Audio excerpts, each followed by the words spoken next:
Welcome, baseball fans, to the third game of day 2 of the TCCAA baseball tournament here, hosted by Volunteer State Community College. This is Tim Reese, and along with producer Reagan Smith, we will bring you the 7th game of the tournament. It will feature the number 1 seed Walter State Senators versus the number 4 seed Dyersburg State Eagles. In a match up in the winner's bracket. There's 2 winner's bracket games that will take place today. Game 7 and Game 8. The winner of this game will be in the catbird seat. We'll face the winner of the last game of the day to see who moves on into the final winner's bracket. So 2 more wins by one of these 4 teams will have that team sitting pretty for the Region 7 TCCAA Conference Tournament. Let's get to the starting lineups. First for the visitors, Dyersburg State Eagles. Leading off, playing shortstop, Julian Gonzalez. Batting second, playing center field, Pierre Seals. In right field, Rylan Quinones will bat fourth, play first base. Let me make sure I got that right. Julian Gonzalez is short, leading off. Andy Martin in center field, batting second. Pierre Seals in right field, batting third. Rylan Quinones, first base, batting fourth. Gustavo Gonzalez at third base, batting fifth.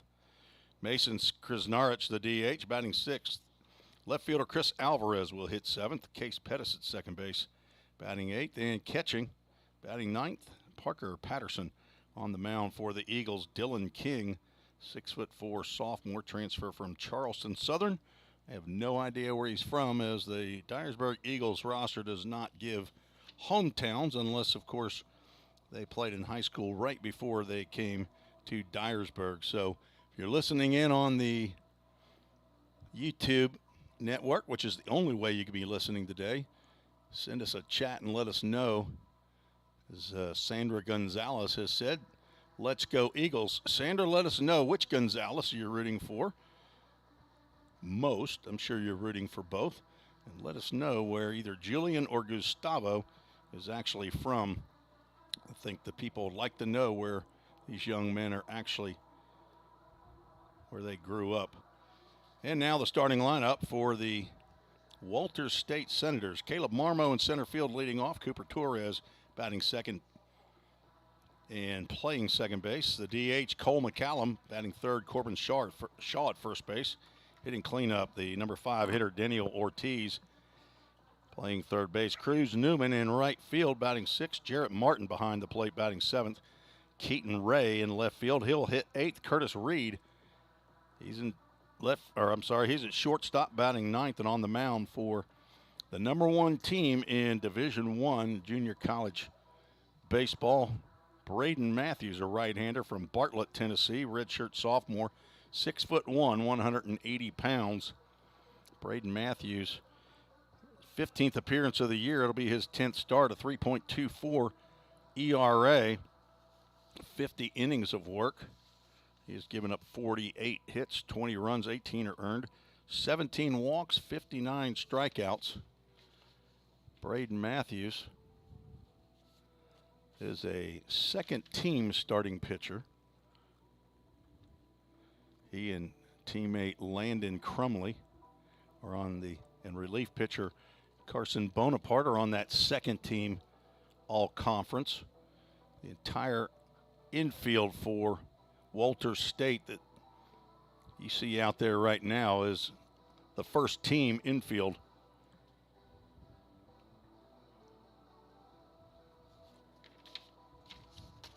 Head coach for Dyersburg State, Robert White. Head coach for Walter State is Dave Shelton, and he is the coach of the year. And, of course, the Walter State Senators are the regular season champions. They come in with a now 49-8 record in 57 games. We're 21-5 in conference play. Obviously the number 1 seed. Dyersburg State comes in with a 32-19 record. They were 15-10 in conference play We are about set for baseball here in game number 3. Leading off the top of the first for the Eagles, number 38, Julian Gonzalez steps in to face Braden Matthews.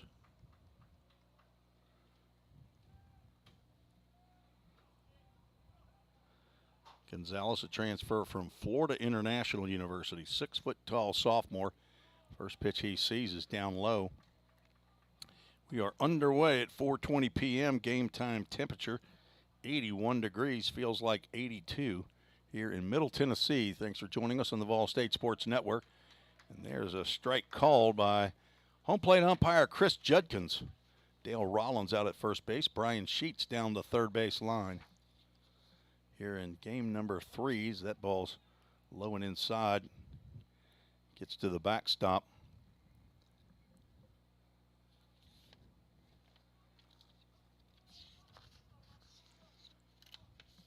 Two of the top teams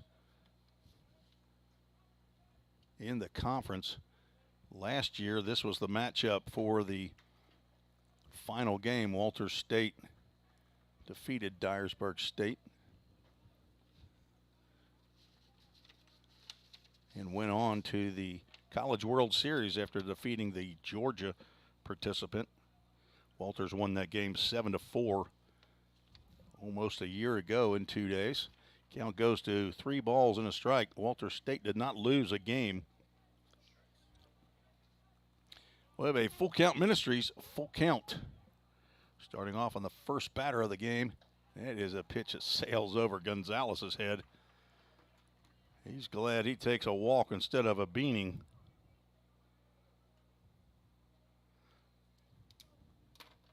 So the first base runner of the ball game is Julian Gonzalez, who's now playing in game number 48 of the year. Gonzalez has not stolen a base. He's attempted 3. So I would anticipate he won't be going anywhere. And there's a breaking pitch that misses inside to Andy Martin, center fielder, playing in game number 52. He's played in every game for the Dyersburg State Eagles. Sophomore, 6'2", transfer from ASA Miami.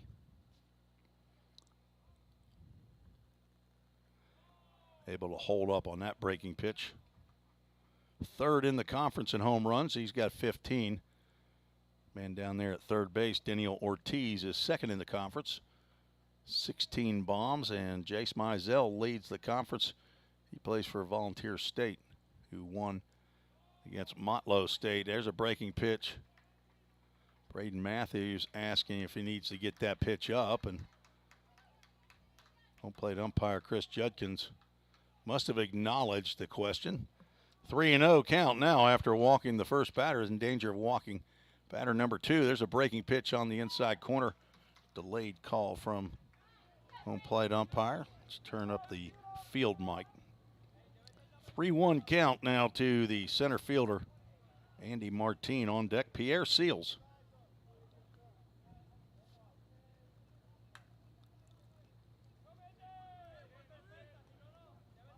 Maybe a timeout called there by Martin. He has power to right center field, and he won't have a chance to swing the stick. There it is, back-to-back walks. Dyersburg State Eagles with 2 freebies as Pierre Seals steps in.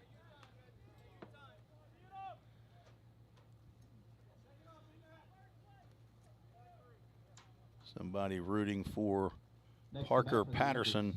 number 5, Pierre Seals. Checked in on the chat. Another Eagles fan from Prosper, Texas, rooting for Case Pettis, the second baseman. Nicky Pettis. Wonder what part of the country of Texas Prosper is in. That sounds like west. I don't remember it in the east. As the wheel play is on, and it will hit Pierre Seals in the head, and he goes down, and he's got his arms over his head. It hit him in the helmet, obviously, but I don't know if it caught a piece of him or not. He went down, but he's now back up. Takes his shin guard off. Home plate umpire Chris Judkins and Brian Sheets are getting together to find out if there's, not sure if there's any conversation that's going on. Head coach Dave Shelton will come out as Chris Judkins will check at the mound.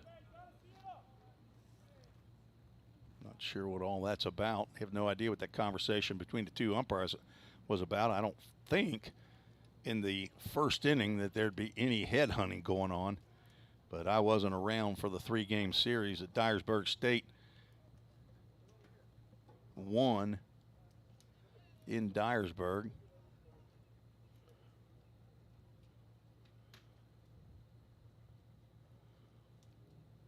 But a mound visit by Dave Shelton after 3 batters.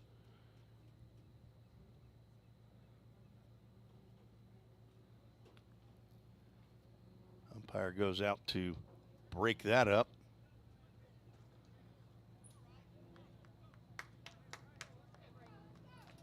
And Rylan Quinones will step in.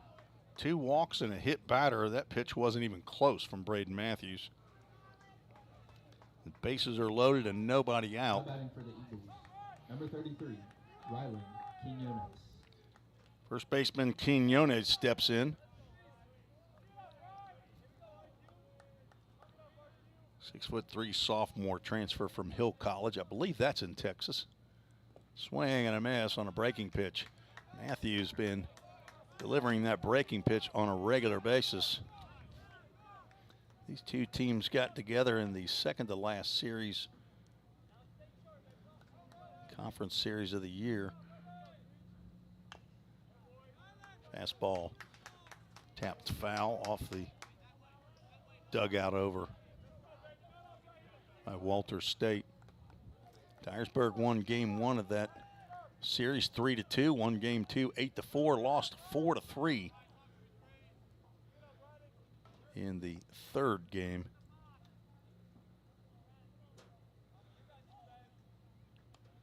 Game 1 featured Anthony Figueroa against Landon Crumley.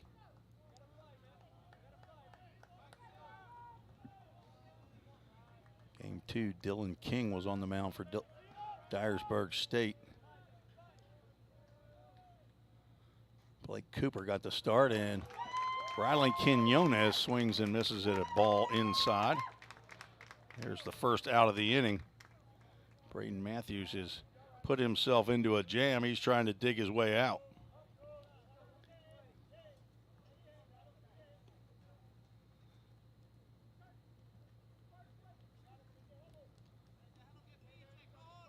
Matthews did start Next to bat for the Eagles, the game that the Senators ended up winning. He went 4 1/3 innings.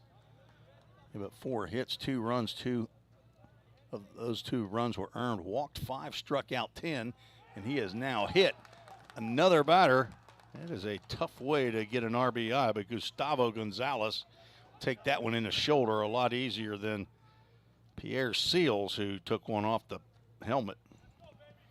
And the Framework Athletics first run of the game goes to Julian Gonzalez.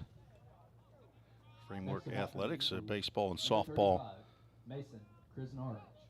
training facility here in Middle Tennessee. Base is still loaded, 1 out. There's a breaking pitch to Mason Krisnarich from Arizona.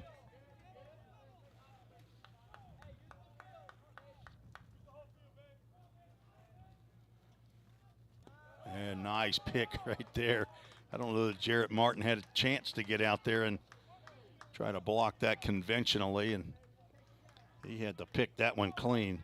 Krisnarich in yesterday's game versus Columbia State, he was 1 for 3, a single and a walk. Cal now goes 2 balls and a strike to the DH. On deck, Chris Alvarez. Dyersburg won 4-2 over Columbia State in the first round matchup. Swing and a miss on a fastball.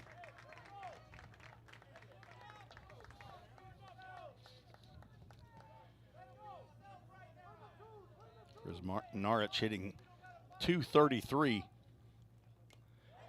gets a piece of that, but goes right into the glove of Jarrett Martin.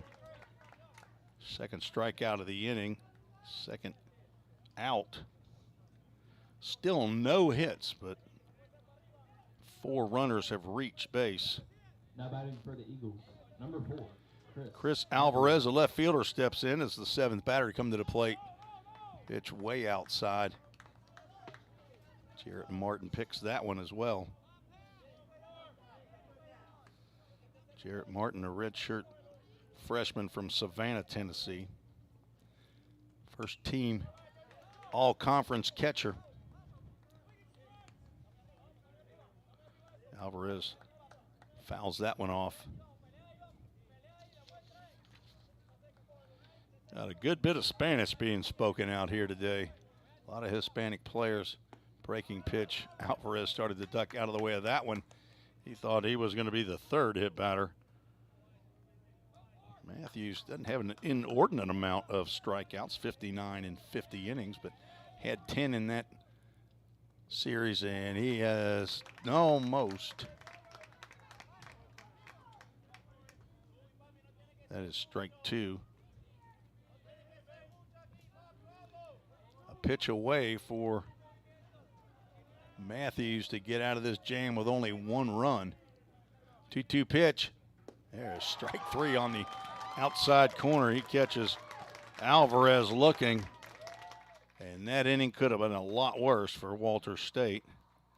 3 strikeouts, but 2 walks, 2 hit batters, and Dyersburg State gets on the board with 1 run.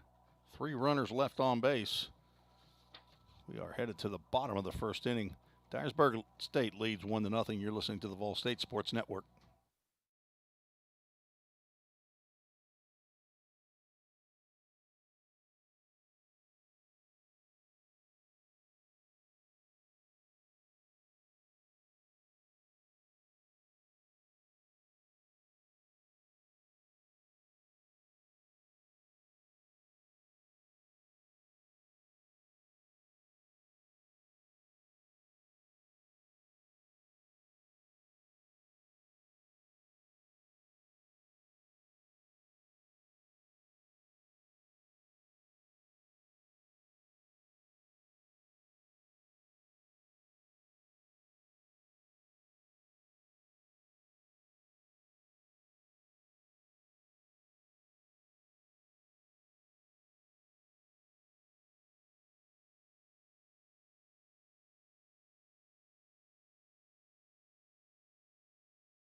Tim Reese and Reagan Smith back for the bottom of the first inning.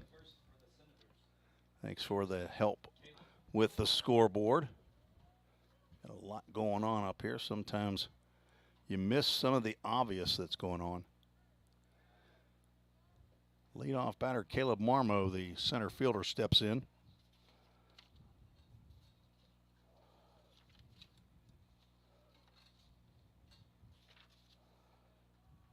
Marmo, the 2nd team outfielder for Walter State. They have pretty much owned the 1st and 2nd team all-conference awards. Dylan King now down 3 balls and no strikes after seeing what his counterpart did in the top of the 1st. Last thing you want to do is start giving free bases. There's a called strike.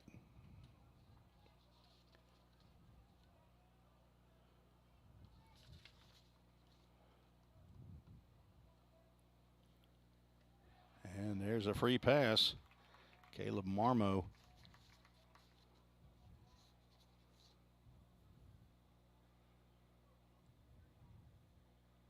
Take his 46th walk of the year, which leads the team. Haven't checked recently, but I think that's among the leaders in the country, actually. Gets on base at a 5.02 clip. Cooper Torres, a second baseman, first team all conference. He will get, no, I thought that got a piece of his, at least his shirt. That was a whisker away from being hit by a pitch.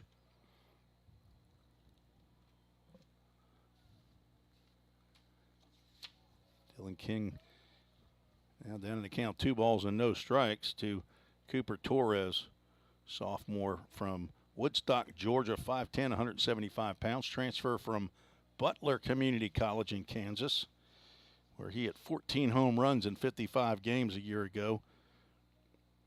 291 batting average, and he will take a plunking there. Now 3 batters already been hit. We are just in the bottom of the first inning, so 2 free passes given up by Dylan King. Braden Matthews walked 2, hit 2 in the first inning, but struck out 3, only gave up the 1 run. Now first team all-conference designated hitter Cole McCallum steps to the plate, hitting .361, 11 home runs, 52 RBIs. Slugging at .634, which is probably about 6th on the team. He's a 3-hole hitter. They have got some slugging. 111 home runs for the year. Scored 590 runs in 57 games. It's over 10 a game. And timeout called as Robert White, the head coach, will come out of the Dyersburg State dugout to have a chat with his right-hander. Probably hadn't happened too many times this year that either one of these head coaches have had to come out of the dugout in the first inning to talk to their pitchers. Dyersburg State is the top ERA club in the conference as they pitch in conference. VolState has the top ERA overall.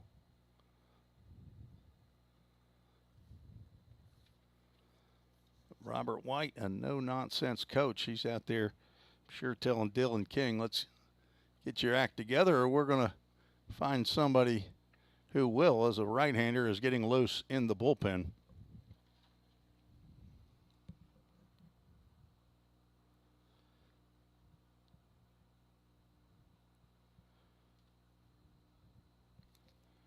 Was throwing to a catcher. Now he's throwing a ball up against the wall. Cole McCallum in there with nobody out and 2 on. Here's a breaking pitch in there for a called strike.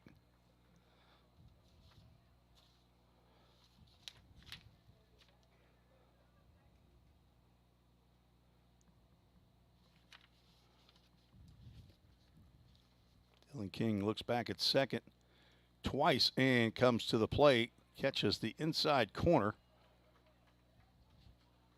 McCallum now down in the count, no balls and 2 strikes. Dylan King needs a strikeout.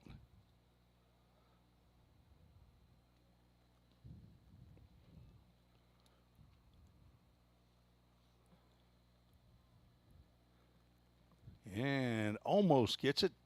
McCallum just gets a tip on that ball. Parker Patterson not able to hang on to that one.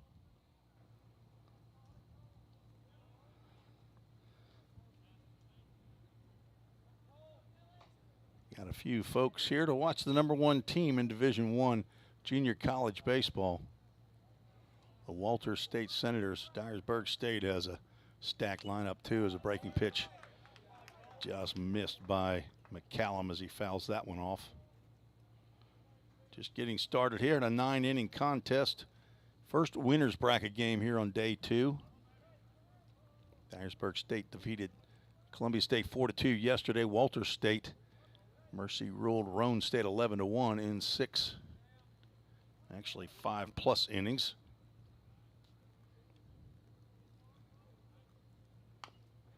Ground ball up the middle, won't be 2 on that. Julian Gonzalez gloves and throws on the run to get Cole McCallum 6-3, but that acts as a sacrifice bunt. Marmo moves up to third, and Cooper Torres down to second base. And here's the man who had the walk-off winner in yesterday's contest. A single in the bottom of the 6th inning drove in Cooper Torres.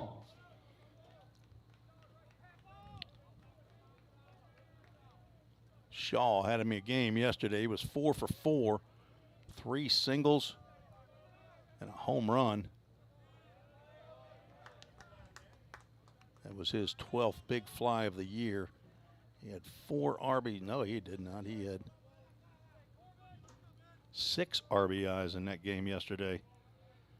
Comes in with 76 for the season, which is tops in the conference.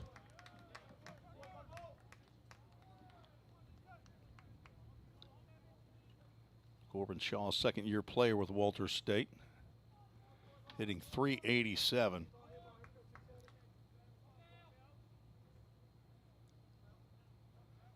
Playing in game number 55 of the season. This is game 58 for Walters State. Dylan King misses again. He's now 3-0 to Corbin Shaw, with arguably one of the best freshmen, if not the best freshman. I think he's a true freshman, Daniel Ortiz. Redshirt freshman, Tyler Harrington. Actually, he's not Tyler Harrington, the player of the year. I believe he's a sophomore for Southwest Tennessee. Played in a couple handfuls of games with Memphis a year ago. So I think technically he is a sophomore. 3 balls, 1 strike to Shaw, and he will look at it. Called strike as Judkins just rang him up, but I think that's just 2 strikes, and he will. Hey, umpires are people too, folks. They make mistakes. Full count, Ministries full count. There's a ground ball to short. That'll get a run in, and Julian Gonzalez, typically a sure-handed fielder, drops that ball. RBI. This game is tied as Caleb Marmo comes in to score on the play. Cooper Torres moves up to third, and that will be an E6. Look like Julian Gonzalez, the old classic, trying to throw it before you catch it. Now batting for the Senators. Number 18, last thing you want to do is commit an error with one of the top hitting teams in the country at the plate. Still no hits in this ball game, but 2 runs have scored. Daniel Ortiz looks at a breaking pitch as Shaw bluffed a steal attempt. Corbin Shaw 3 for 5 in stolen bases. Walters State doesn't steal a lot. There's another breaking pitch that misses low and outside. 72 stolen bases in 88 attempts. They're content with hitting the ball out of the ballpark 111 times, which is over twice the number of long balls that Dyersburg State, who comes in with 51 home runs. They were tied with Volunteer State for second in the conference. Count goes 2 balls and a strike, 1 out, 2 on. Runner does go. Pitch is thrown outside, and they will just allow Corbin Shaw to get an easy stolen base. Patterson doesn't even throw. I am not the official scorer. I would give him a stolen base on that, as I have in my scorebook. 2 runners now in scoring position for Daniel Ortiz. 3-1 pitch gets in there on the outside corner, called strike. Well, the full count, Ministries. Full Count. Go to fullcountministries.com. See all that the ministry is doing in the world of baseball to advance the gospel. Tapper to third base. They'll just tag out the runner coming to third. Have no idea why you're running from second base unless you forgot how many outs there are. Even then, I don't know why you'd run. But Gustavo Gonzalez takes the easy one. But Cooper Torres does score.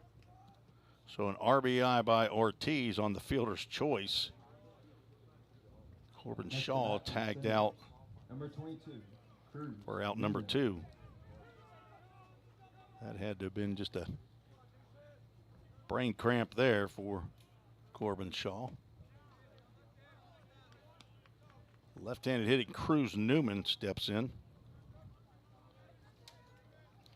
He is an all-conference second-team outfielder, along with teammate Caleb Marmo. Fouls that one off. A delayed steal right there by Daniel Ortiz. I'm not sure what's happened, but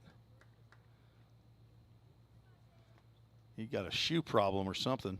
Something fell off or fell out, or maybe he just wanted to stand between first and second and tie his shoes, but now he's over to first base. So first base coach also bent down tying his shoes. Maybe we need to take a class. Oh, I think, well, maybe a shoestring broke. No, he's got 4 feet long shoestrings since he's taken his helmet off, and now he apparently has a major wardrobe malfunction. Running off. Maybe he needs a knife or something, or some scissors to cut something off, but he's getting a whole new shoe. Apparently had a blowout with that shoe. Daniel Ortiz leads the team in hitting .425. Played in 55 of the 57 games this year. 62 hits, 12 doubles, 16 home runs, 54 RBIs. Slugging at .836. I believe that may be tops in the conference of those who qualify.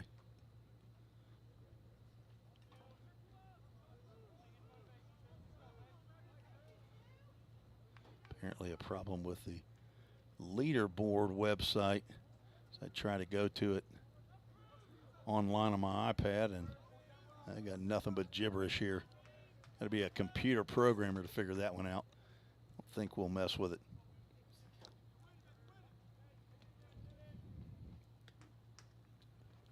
Breaking pitch in the dirt, gets by Patterson, and Ortiz will just jog on down to second base on the wild pitch. 2 runs in, 1 ball, 2 strikes on the batter.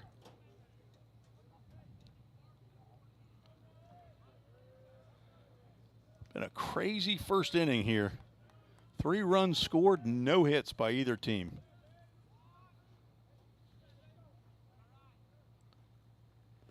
Swing and a miss on a ball in the dirt by Newman. He hustles down to first. Patterson will complete the strikeout. Take the throw down to first base. Walter State takes a 2-1 lead on Dyersburg. Crazy way. Walk, hit by pitch, error, wild pitches, ground outs. Come back and see what happens in the next 8 innings. 2-1, Walter State leads. You're listening to the VolState Sports Network.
Top of the second we go. Case Pettis leads off for Dyersburg State.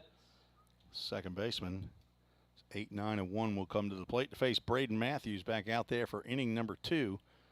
First pitch he delivers to Case Pettis from Prosper, Texas, is low. That fastball yanked low and outside.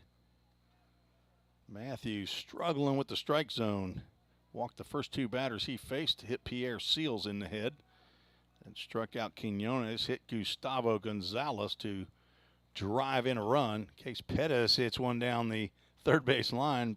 Third base umpire Brian Sheets tried to make a play on that foul ball. He and Chris Judkins, the home plate umpire, share a laugh. 2 balls and a strike to Pettis. He sees one right down the can and does not offer at that one. Parker Patterson on deck.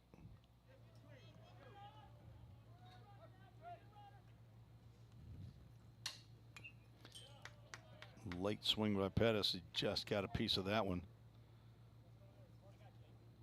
So an unusual first inning stat line for Braden Matthews. 3 strikeouts, 2 walks, 2 hit batters. There's a breaking pitch. Case Pettis just stared at that one. He looked at 2 pretty pitches. And there's 3 strikeouts in a row. All outs recorded via the K. Bring up number 9 hitter Parker Patterson. Freshman from New Bern, Tennessee, in Dyer County, where Dyersburg State is located in Dyersburg. County seat is New Bern. Believe I have that right. Somebody on the chat can let me know if I'm wrong. Popped up into shallow center field. Back goes a shortstop. In comes Marmo, and he takes control as the left fielder, second baseman, and shortstop all get out of his way, as he calls that one. Caleb Marmo, get confused on all these first teamers and second teamers. I believe he is a second team all conference, and he is. Now batting for the Eagles, number 38, Julian Gonzalez. He and right fielder Cruz Newman are second team all conference. So everybody out on the field except for Keaton Ray out there in left field is first or second team all conference, including the pitcher Braden Matthews, who just bends one in for called strike to Julian Gonzalez, who walked and scored. Sees another breaking pitch that is grounded over to the Walter State dugout, and 45 guys standing right there at the fence, and somebody drops the ball. Probably had 3 guys going for it at the same time. Somebody knocked it out of somebody's hand.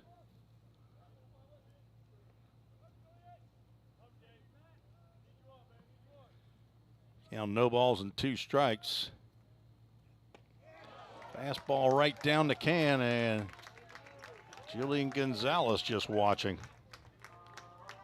Now 5 strikeouts for Braden Matthews. A little better inning for the young man. 1, 2, 3 as the Eagles. 2 caught looking and another fly out. No runs, no hits, no errors, nobody left on base. 2-1, Walter State leads. Head to the bottom of the second. You're watching TCCAA conference action on the VolState Sports Network.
Head to the bottom of the second inning. Jarrett Martin will lead off for the Walter State Senators. First team all-conference catcher. He's a pitch from Dylan King that misses outside. Jarrett Martin had a run for a while of home runs. He's got 13 of them, but he hit them in a bunch. Breaking pitch just catches the outside corner at the knees. Hitting .382, played in 42 games. I know that Coach Dave Shelton was not sure who his starting catcher was going to be, at least at the end of the fall, probably start of the spring season. Jackson Bryan, who's a third-year catcher, had a chance, and Jarrett Martin is another guy on the roster. I'm not sure if he's injured or Carter Olaf had some time behind the plate. Will Cawthon also had some time behind the plate. Jarrett Martin will go down on strikes. Second strikeout in a row for Dylan King. Brings to the plate Keaton Ray. Now batting for the Senators. Ray did not get in yesterday's ball game. Preston Wright was a starting left fielder. He came out for a pinch hitter, Jackson Bryan, who ended up going in behind the plate. Not sure if Preston was injured at all. There's a called strike. Pitch that must have been at the knees. Ray is 6'1", 210-pounder. He grounds one into right field. Rylan Quinonez never even went after that ball. He was the only one that had a chance to get that ball. As Case Pettis looking over at Quinonez right now. I'm not really sure what happened right there. Quinonez started running toward first base as though Case Pettis was just right off his right shoulder back there, but it's a base hit for Keaton Ray. First at bat of the tournament. Curtis Reed steps in. He will take a ball off of the hands, I think. Now, each team has been hit by a pitch twice. So many times that Dylan King has plunked batters. Coming in today's game, he'd hit 5 batters, and now he's hit 7. So 2 more, and that will be the end of the day for Dylan King as Robert White goes out, gets the baseball. We'll have a Summit Concrete call to the bullpen when we return. Tell you about the new pitcher on the VolState Sports Network.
Dyersburg State with a Summit Concrete call to the bullpen in relief of Dylan King. Right-hander Kevin Matos, M-A-T-O-S. Right-handed sophomore, 5'11", transfer from Alabama State University.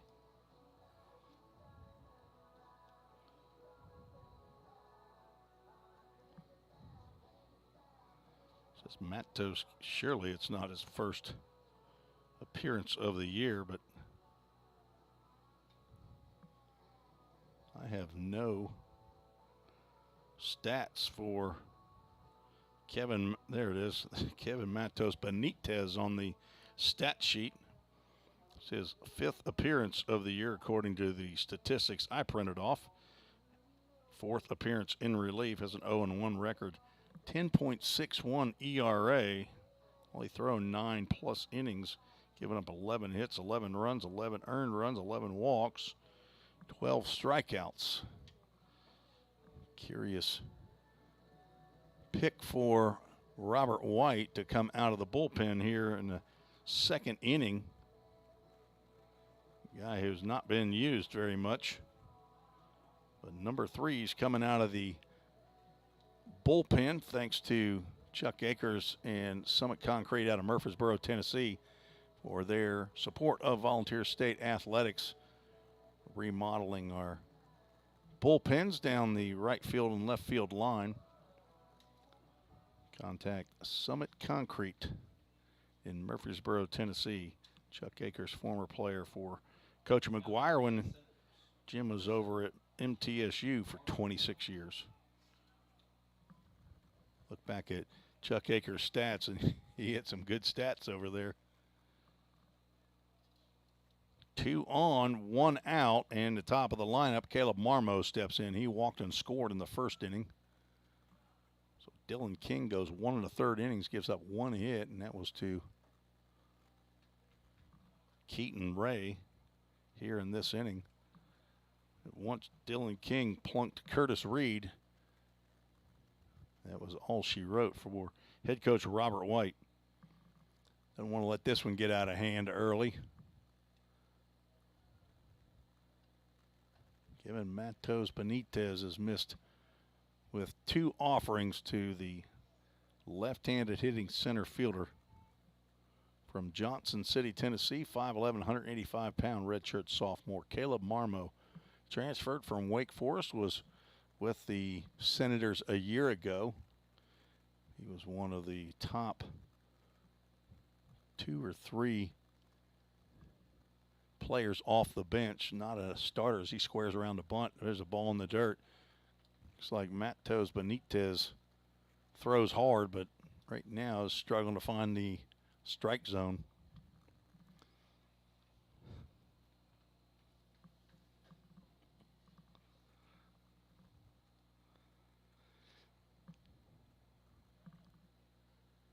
Three runs are scored without a hit being recorded. First hit here in this inning. We'll see if that turns into a run. And Matos walks the first batter he sees, Caleb Marmo. Dylan King walked 1, struck out 2, and hit 2 batters. He's responsible for 2 of the runners. Runner at 3rd and 2nd. Given up 2 runs already. 1 was earned. Depending on what happens here as to whether or not, if any runs score, as to whether or not they will be earned. 1 out. Cooper Torres, who was hit by a pitch, steps in. Was almost hit by 1 pitch and then ended up getting plunked later on in the AB. First pitch on the outside corner, called strike. Across campus, Dyersburg State in softball taking on Motlow State in the last game of their day 3, or day 2, I guess, is the regular season. They did play 2 games in the regular season. There's a timeout. Here is either Parker Patterson is injured or he must have had an issue with his glove. Dyersburg State Lady Eagles are winning 4-0. Batting in the top of the 7th. Check out Chuck Sebastian on the VolState Sports Network to see how your team may be doing across campus in the Nichols softball complex.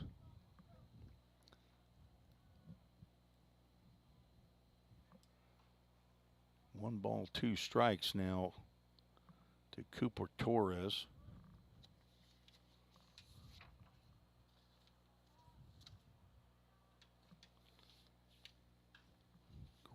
Good foul down the third base line.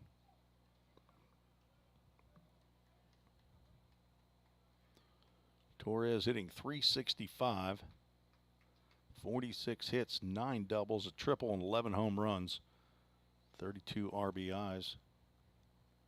Has walked 27 times, struck out 33. There's a nice block by Parker Patterson to keep a run from scoring. Keaton Ray at third. Curtis Reed at second. Caleb Marmo at first. The only hit on the score sheet is Keaton Ray's ground ball into right field. Pierre Seals playing deep in right field as that ball misses outside. We'll have a full count. Ministries full count. 5 weeks of mission trips down in Nicaragua this summer. Taking high school and college baseball players on mission, play international baseball, and share the gospel. 3-2 pitch is on the outside corner. Cooper Torres trying to talk home plate umpire Chris Judkins into calling that a ball four and getting an easy RBI, but instead, first strikeout for Kevin Matos, probably Hispanic spelling if he's got Benitez at the end of it. Matos Benitez. Cole McCallum steps in with 2 outs, and the base is juiced. Breaking pitch. Parker Patterson is saving runs. He has got great technique behind the plate. For a true freshman, he has caught every game that I've seen that Dyersburg State has played. This is the 5th game that I've seen. Strike called, fastball. Matos runs it up there pretty quickly. It's only 5'11", and I'm not sure that it says 5'11" on the roster, but I'm not sure that's accurate. Swing and a miss on a breaking pitch, and Parker Patterson does it again. He's a hockey player. There's no question what position he plays. He's going to be a goalie.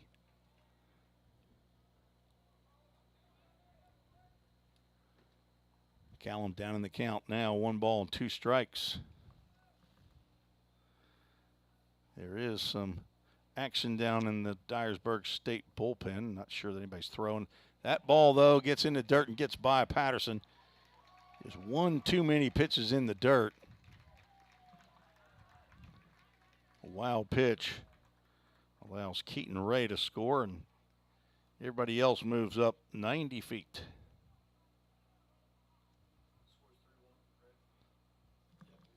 Scores 3-1. 3-1 lead now for Walter State. Kevin Matos was pitch away from getting out of the jam, not giving up a run, and now he gets a swing and a miss. McCollum is down, so one too many curveballs in the dirt that Parker Patterson just could not get in front of. 1 run on 1 hit, no errors, 2 runners left on base. We're through 2. Walter State leads 3-1. Thanks for joining us on the Volunteer State Sports Network.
Tim Reeves back at VolState Community College. We moving on to the top of the third inning.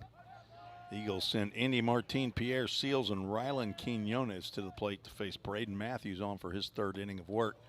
He pours a fastball in there for a called strike. Martin walked and was stranded at third base in the first inning.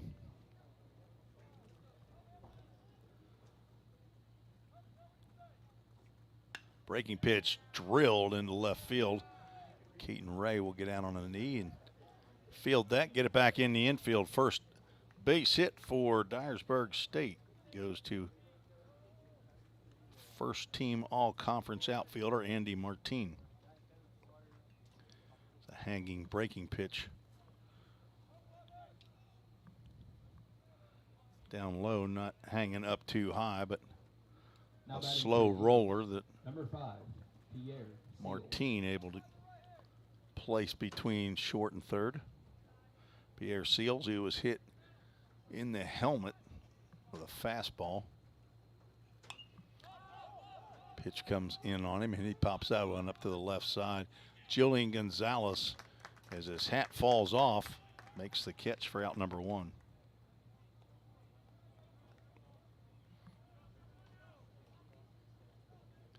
Not Julian Gonzalez. Julian Gonzalez plays for Dyersburg State. That's Curtis Reed. Next to bat for the Eagles, number 33. Curtis Rylan. Reed from Hamilton, Ohio. I knew he was an Ohio boy. Around the Cincinnati area. That's where Hamilton, Ohio is. Transfer from Louisville, Kentucky. Or the University of Louisville. And there's a pitch that catches Rylan Quinones. There's the third hit batter of the ball game for Braden Matthews. Apparently the pitching scheme is to bust Dyersburg State inside. Runners now at first and second with 1 out. Gustavo Gonzalez steps in. He's got the RBI as he was hit by a pitch. Now batting for the Eagles, number 23, Gustavo Gonzalez. With the bases loaded. In a position here to drive in a run with Andy Martin down at second base with 1 out. Ball in the dirt, blocked by Martin. We have Jarrett Martin behind the plate and Andy Martin standing out at second base. You look at it on the roster, both last names look the same. Backup slider. Stays inside. Count goes 2 balls and a strike to Gustavo Gonzalez.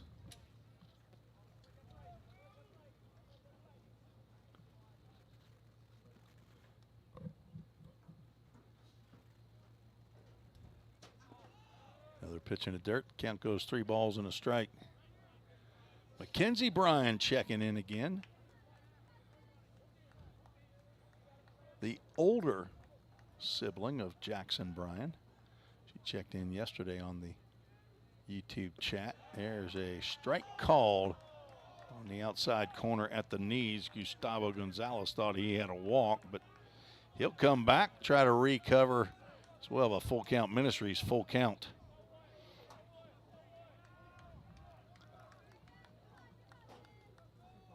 Matthews comes set. Martin gets off the bag, but does not go as that pitch is fouled down the third base line. The first full count, first pitch foul ball. Dyersburg scored 1 in the first. Walter State scored 2 in the bottom of the first. Braden Matthews quick pitching. Another foul ball to Gustavo Gonzalez. Apparently Gonzalez may have asked for time. Home plate umpire Chris Judkins did not grant it. Matthews getting the sign and getting into his set. 1 look, 2 looks, back to second, and the pitch. Another pitch that almost hit Gonzalez, and he basically had to fight that off with his bat.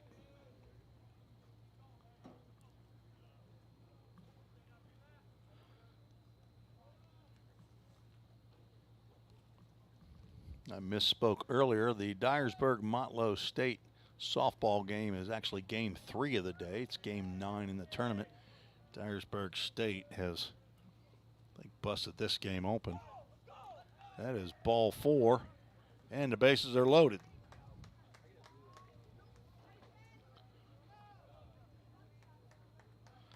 Third walk to match the number of hit batters. Now action gets going down in the Walter State dugout. Mason Krasnarich steps in. It's common spelling of Krasnarich, by the way. K-R-Z-N-A-R-I-C-H. Says he went to high school in Arizona. Wondering if he did not grow up there. He's got a name as though maybe he might have played a little hockey. Maybe up north. If he did, I bet you he was a defenseman. A big boy. And he takes a breaking pitch in there for a called strike. Big hockey fan here now after the Nashville Predators showed up here in Middle Tennessee. 1 ball, 1 strike, 1 out. Bases are loaded. Dyersburg State trying to get back into this game, and had a little southern there. This and looked at a breaking pitch right down the middle of the plate. See what kind of pitch Braden Matthews has for Mason Krasnarich. Just got a piece of that one, fouls it straight back.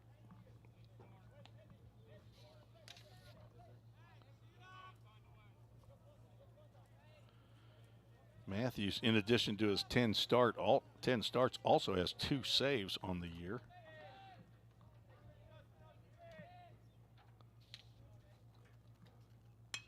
Line drive, base hit in the left field. Keaton Ray playing as shallow a left field as you'll see here in junior college baseball. And he was ready to throw out Rylan Quinones if he even thought about going. But an RBI single, Mason Krasnarich goes the opposite way. Now 2 hits in the inning for Dyersburg State. Chris Alvarez. Lead now cut down to a 3-2.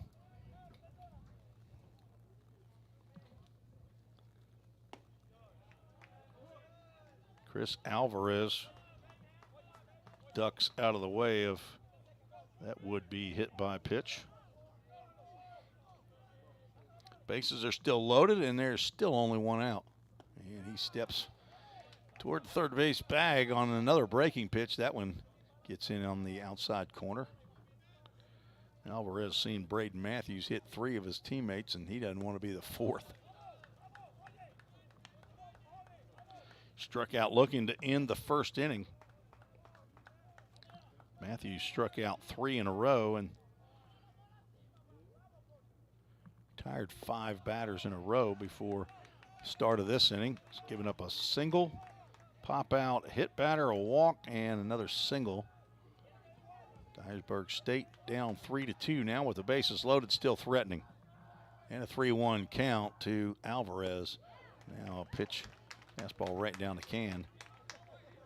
Well, the Full Count Ministries, Full Count. Thanks for joining us on the VolState Sports Network here for the Tennessee JUCO Baseball Tournament. Ball 4. Braden Matthews delivers another bases loaded free pass. That is 4 walks, and that looks like it might be the end of the line for Braden Matthews as head coach Dave Shelton out of the dugout and out to the mound. Everybody's coming off. Maybe he's made the call, and he has. We'll take a short break. Tell you about the new pitcher when we return on the VolState Sports Network.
Semi-concrete call to the bullpen for the Walters State Senators. Number 39, Taz Butler, on in relief of Braden Matthews.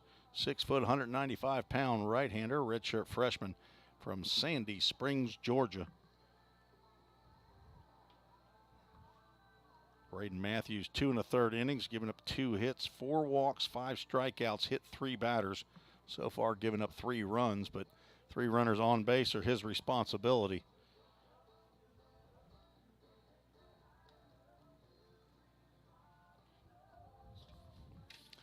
Taz Butler on for the 15th time on the year, 14th in relief.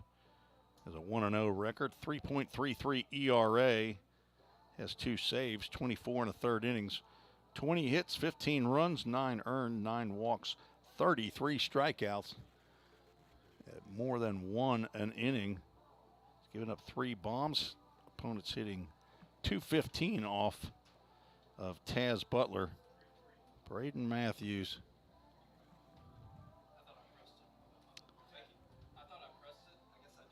hit 7 batters before today, and he hit 3 in this game, so now up to 10 hit by pitches, and we're all tied up here 3-3. And Dyersburg State threatening to take the lead.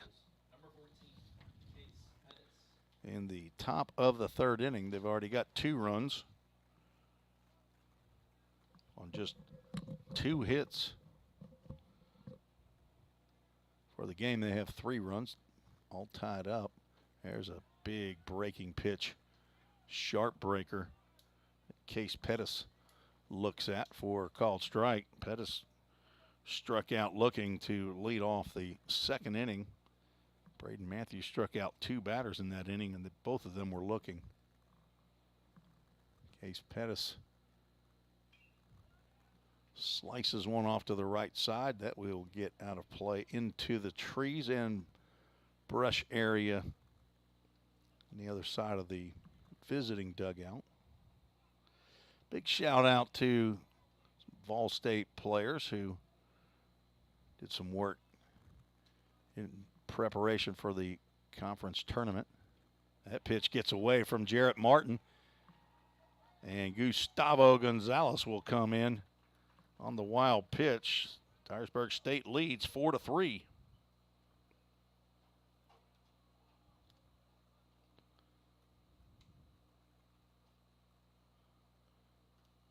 Chris Norwich moves over to 3rd, and Alvarez moves up to 2nd. Chase Birdwell and Landon Tucker I saw when I came up here a couple days before the tournament. They were shoveling mulch behind the dugouts, prettying and beautifying the Tim Garrett baseball complex. Most everybody on the squad had a role as Pettis goes down swinging on the breaking pitch. First strikeout for Taz Butler, and now 2 outs.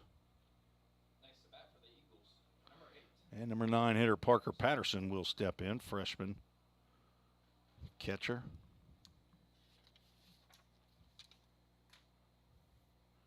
Patterson came in hitting .266. He's 0 for 1.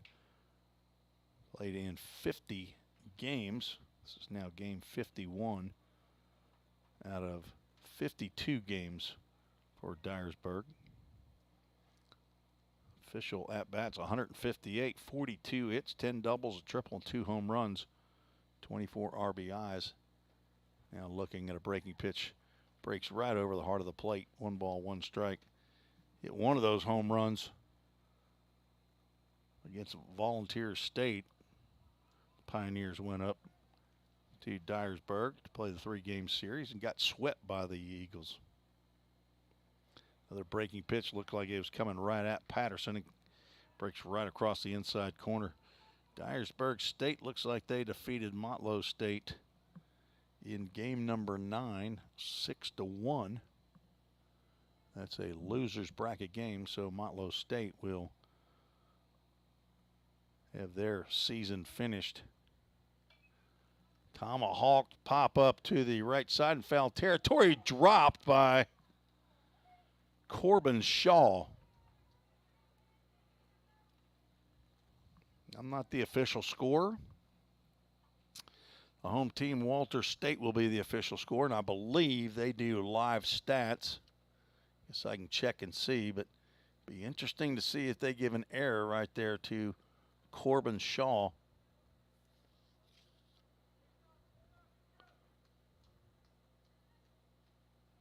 That was out number 3. I'll probably put an error in the book. May not matter, as it won't matter. Parker Patterson strikes out on a check swing. 2 strikeouts for Taz Butler, but a wild pitch allows another run to come across. 3 runs in the inning,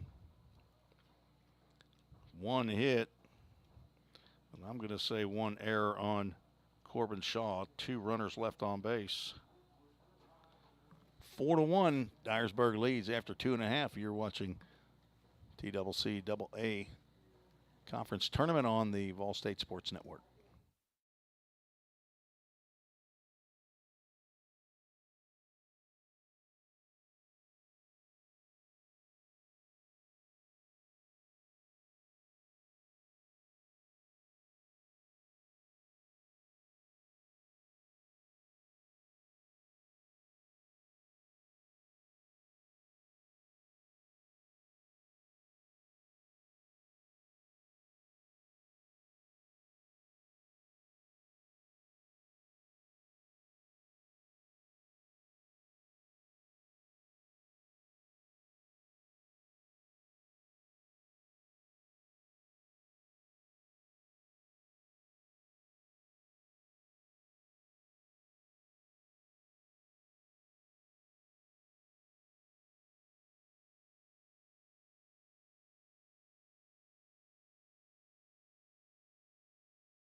Corbin Shaw will step to the plate here in the bottom of the 3rd inning. Shaw. He is so thankful that Taz Butler ended up striking out Parker Patterson on that breaking pitch in the dirt after he botched that pop-up down the right side in foul territory. I'm not sure what happened. Maybe the smoke from the grill to the right of the concession stand got in his eyes, but he saw that ball just go right off his glove, fall to the turf. It's a lonely feeling. Kevin Matos back out on the mound for his first full inning, and he gets 2 quick strikes on the leading RBI man in the conference, Corbin Shaw, who picked up another RBI on a ground out. Actually reached on an error, but should have been a ground out in the first inning. Reaches out and pops that one down the right field line. That's going to be trouble. That will drop safely. Shaw will reach on a bloop single. Got into that Bermuda Triangle. Quinones, Pettis, and Seals all triangulated, but did not stay up in the air long enough. Second base hit for Now batting for the Senators, number 18. VolState. Daniel Ortiz also got an RBI on a fielder's choice on which he reached. 2 runs scored by VolState without the benefit of a hit.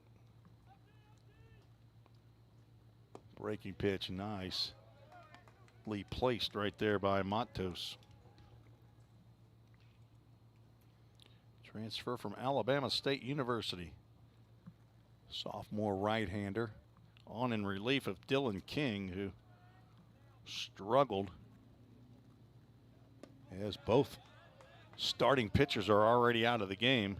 Dylan King after an inning and a third, Braden Matthews after 2 1/3 innings. Matos now ahead 0-2 on the second batter in the inning, Daniel Ortiz from Lynn, Massachusetts. He starts to swing and he goes. He's going to be out. The ball gets away from Patterson and will go over to the the Senators dugout. Kevin Matos will come over and get it, but Ortiz will be out on the strikeout. Third strikeout for Matos with less than 2 outs and a runner at first base. Number 22, Cruz. Catcher does not have to catch a third strike. But on the wild pitch, Corbin Shaw moves down to second base. Second wild pitch uncorked by Kevin Matos. Parker Patterson doing all he can to keep those balls in front of him, but he's had 10 balls in the dirt already. And he's blocked 8 of them. Again, ahead of Cruz Newman, who struck out to end the first inning. Taps one to the right side. Pettis reaches and collects in his glove, throws on the run. Nice play by Case Pettis to retire Cruz Newman. 2 outs now, and on the play, Shaw moves over to third base.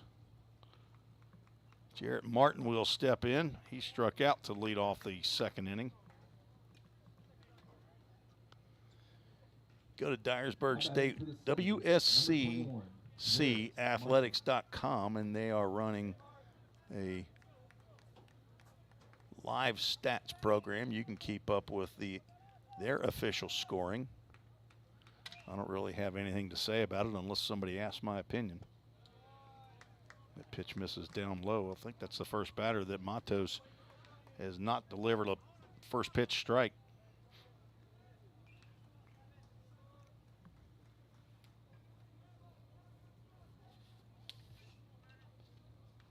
Shaw leads off at third. Matos looking right at him. There's a breaking pitch. Sharp breaker as it gets right at the dirt right before home plate. Well, Jarrett Martin looks a lot like Cole McCallum up there at the plate from this angle. Breakers popped up into center field, popped up deep as Andy Martine says, I got it, and he'll make the catch for out number 3. No runs, 1 hit, no errors, 1 runner left on base. We are through 3 innings. Dyersburg State leads 4-3. You're listening to the VolState Sports Network.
Tim Reese, Reagan Smith back at VolState for Leading off game number 7 number 38. in the tournament. Game number 3 of the day. Walter State versus Dyersburg State. The Eagles a 4-3 lead. Julian Gonzalez will lead off, facing Taz Butler, who delivers a fastball high. Get this inning started. Butler came on in relief of Braden Matthews, who ends up going 2 1/3 innings, gives up 2 hits, 4 runs they were earned, walked 4, struck out 5, and plunked 3 batters. Breaking pitch that Gonzalez kind of stepped in the bucket just a little bit and then took a big hack. He's hitting here in the 4th inning and for the 3rd time already. Each team only has 2 hits. A lot of walks and a lot of hit batters. 7 free passes for Walter State and 3 freebies for Dyersburg State.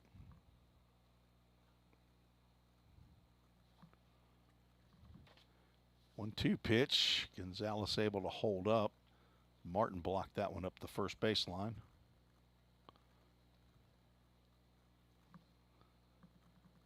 Thanks for any chats on the YouTube chat.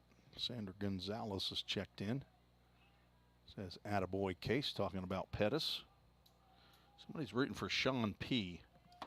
Guess I need to look. There's a ground ball, just eludes the glove of Butler. Cooper Torres up and over to Corbin Shaw for the first out. Andy Martin will step to the plate. He's 1 for 1, walked and singled and scored in the 3rd inning. See if I can figure out who. Sean P. looks like Sean Perez, sophomore right-hander.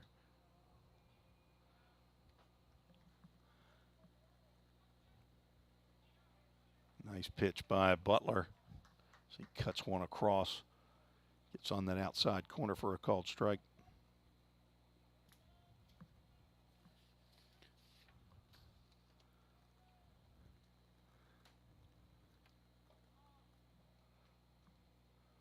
Martin, 15 home runs, 45 RBIs. Comes in hitting .313, just tops of the players who've played on a regular basis all year. There's a breaking pitch that kind of backs up a little bit, had a little break. Backed Martin off the plate. Gustavo Gonzalez, who's only gotten in now 17 games, has a .441 batting average, but only has 34 official at-bats. That breaking pitch gets in the dirt and gets away from Jarrett Martin. So Martin behind the plate and Martin at the plate in the right-handed batter's box. That count goes 3 balls and a strike. On deck, Pierre Seals. That pitch lands just a little bit low, and there's the first base runner off of Taz Butler. Martin walks for the 2nd time today. He's been on base all 3 times. Pierre Seals steps in. He's 0 for 1. Reached on a hit by pitch. Reached the hard way. He got drilled right in the helmet. Apparently he's okay. He's back in there and playing right field. Runner takes off. A pitch head high to Seals. He's about tired of seeing pitches at his head. I'm telling you, Martin was off like a shot. Leads the team. It is his 15th theft of the year in 17 attempts. They don't run a lot. That is only stolen base number 46 on the year. Seals looks at a pitch down in the dirt.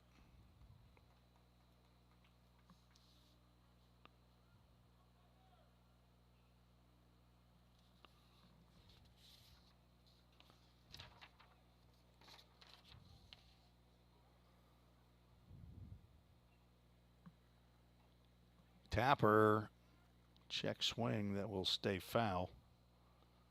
Not sure that Seals knew what happened there. Game 4 at the softball complex will pit the Lady Pioneers against the Lady Cougars of Cleveland State. Foul ball off to the right side. It's 2 strikes, 2 balls on right fielder Pierre Seals.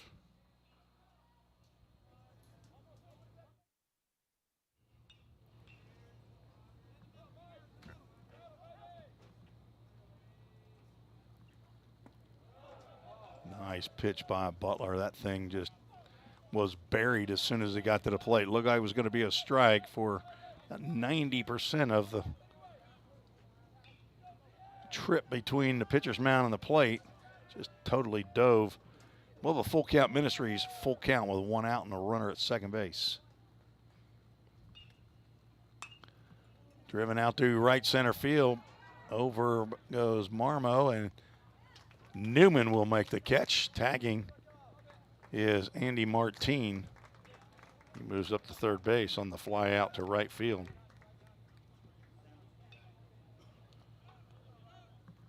Rylan Quinones will step to the plate. He was hit by a pitch in the third and later came around to score. Now batting for the Eagles. Struck out in the first inning. Rylan Quinones.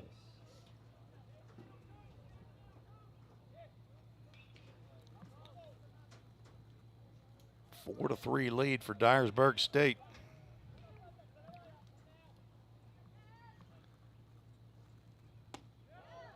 Fastball inside corner, called strike. Home plate umpire Chris Judkins.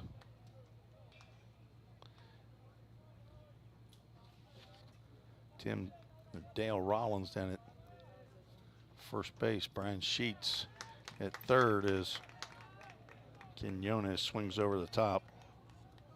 That breaking pitch.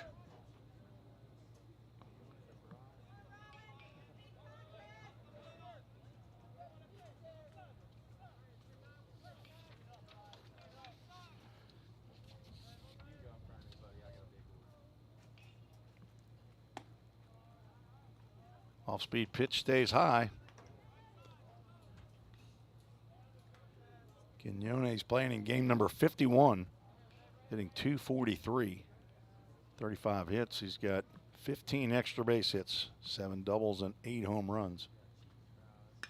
Drives one deep to right field, but Cruz Newman is back and will make the catch. We're out number 3. No runs, no hits, no errors. 1 runner left on base. We are heading to the bottom of the 4th. Dyersburg leads 4-3. You're listening to the VolState Sports Network.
Bottom of the 4th, Keaton Ray will lead off to face Kevin Matos.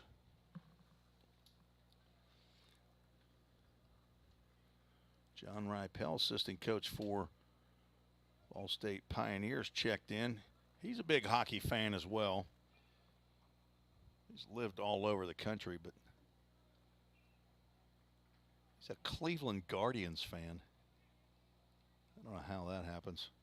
You know, I don't know where John Ripel was actually raised. Got to be up north, though. Most recently, the head coach for Nebraska Wesleyan. moved here to Middle Tennessee, and hopefully he's fallen in love with Middle Tennessee. Will stick around as Keaton Ray fouls that 1-1 pitch down the first base line. Kevin Matos reminds me of, is it Marcus Stroman? Pitcher for the Mets.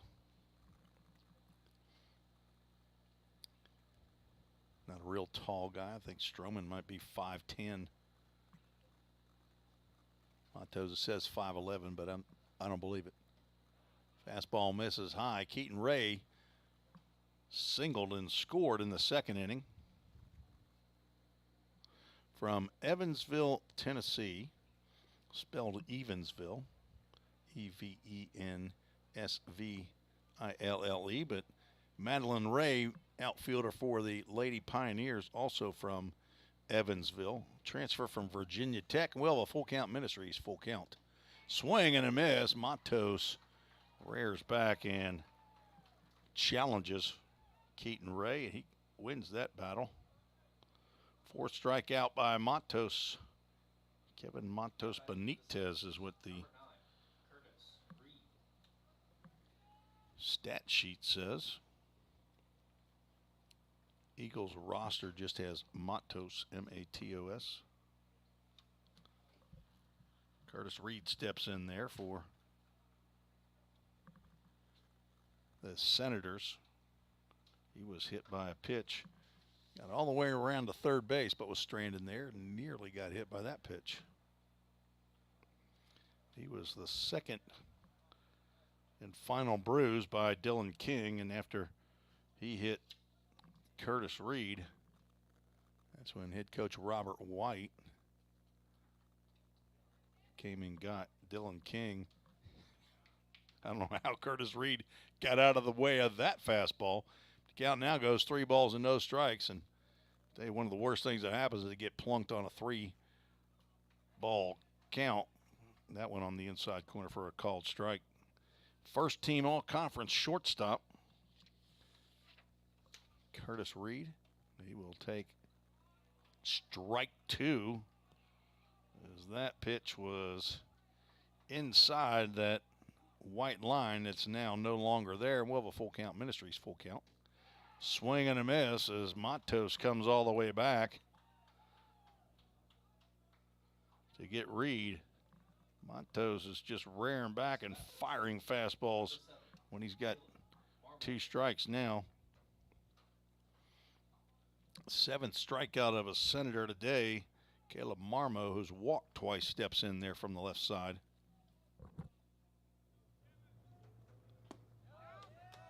That looked like a changeup that gets in there. Dyersburg State Lady Eagles have shown up after their win over Motlow State in an elimination game, and Matos now ahead in the count at 0-2.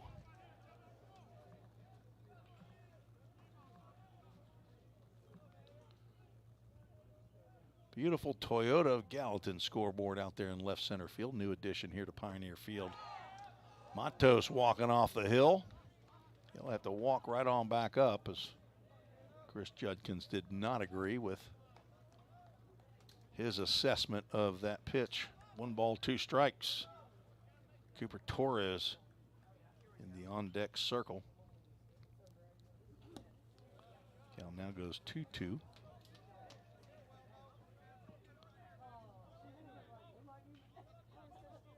Marmo's second team all-conference. Had a fantastic year. 361 batting average. Taps 1 foul. And I believe that is Mike Korn, the former Columbia State head coach. He tells Matos, no, I want to hang on to that one. I'm going to throw it to my man on deck.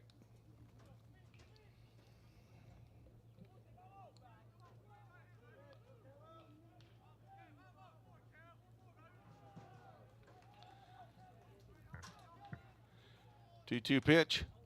Fastball outside. Matos walking off again. He keeps doing that. He's not going to endear himself too much to home plate umpires like that. We have another full count. Ministries full count. We've had 2 of them already this inning, and Matos just rears back and throws it as hard as he can, strikes out the batter. Does it again. This time, though, it's lined into right field right in front of Pierre Seals, so a 2-out base hit by Caleb Marmo keeps the inning alive for Cooper Torres. 3rd hit of the ball game for Walter State, the #1 team in the country in Division I. There's 3 divisions in junior college Now batting for the Senators. athletics. Number 15, Cooper Torres. Largest is Division I. Wabash Valley. Not sure if they're number 2 or number 3 right now. I think Central Arizona's up there. A swing and a miss by Torres. Actually, apparently he got a little bit of that. Field mic not picking up the ting off the aluminum bat.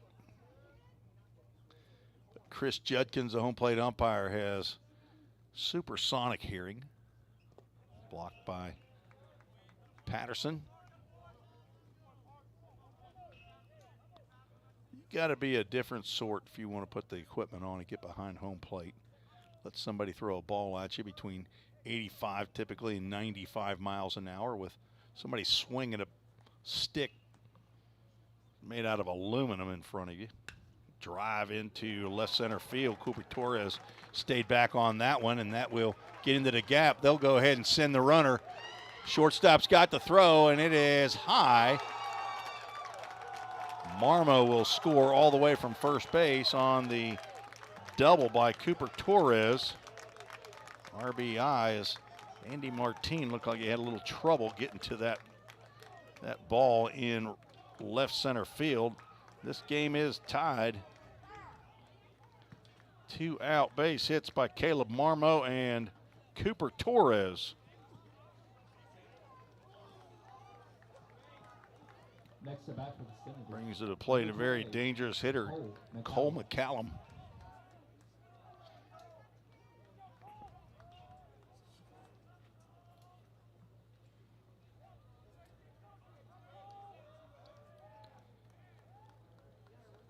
Matos cruising, except for the fact there's a ground ball up the middle. It's going to have to be a backhand by Case Pettis, and he will not be able to do it. And on the error, see how Walter State shows that, but Case Pettis looked like he could have got in front of that, but decided not to.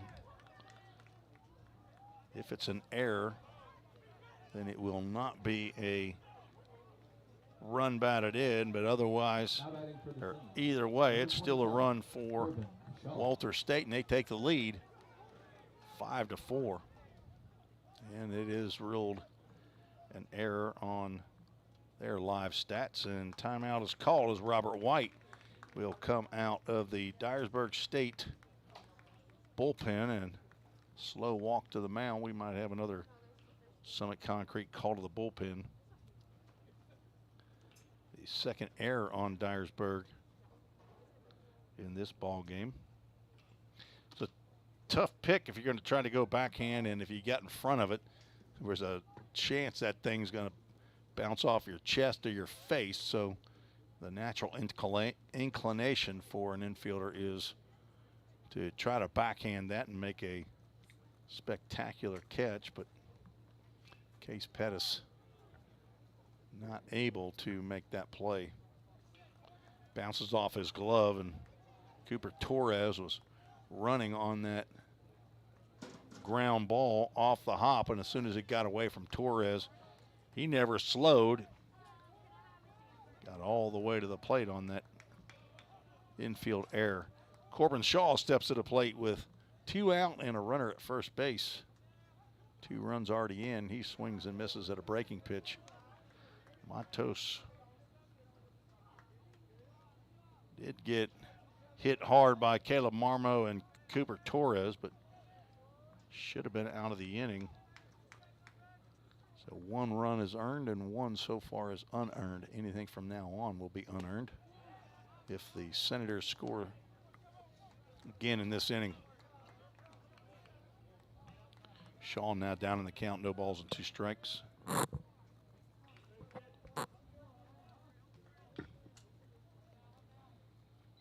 runs, 4 hits, 1 error for Walter State. 4 runs, 2 hits, 2 errors for Dyersburg. Check swing, pop up in the infield, barehanded by Pettis this time, and he will throw on to first base to retire Corbin Shaw. 2-run score for Walter State, and they take the lead on 2 hits, 1 costly error, and 1 runner left on base. We're through 4, 5-4. Walter State now leads. You're watching TCCAA baseball conference action on the VolState Sports Network.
Tim Reese back on the campus of Volunteer State Community College. We are in game number 7. 1 more to follow this. Southwest Tennessee will take on Chattanooga State in another winner's bracket game as Gustavo Gonzalez leads off the top of the 3rd inning. Been hit by a pitch, walked and scored in the 3rd inning.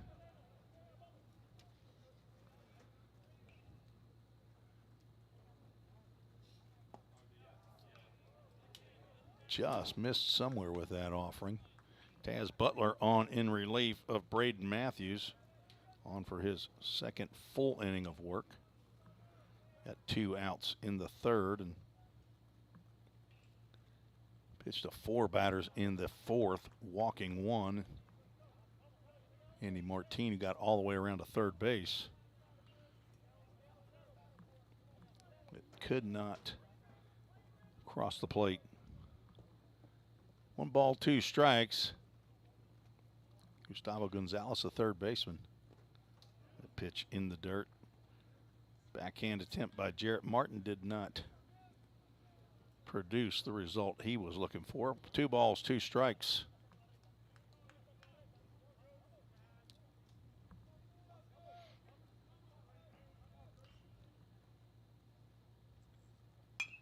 Ground ball back to Butler, and he calmly gloves and throws overhand to Corbin Shaw for out number 1.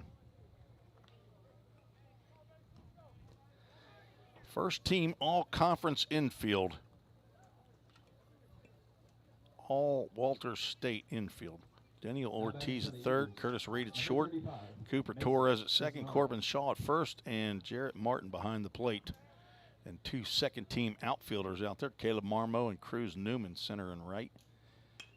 A line drive out to Keaton Ray, who did not make either one of those clubs, but he is playing on the number 1 team in all the land, and he makes a grab on that line out by Mason Krasnarich.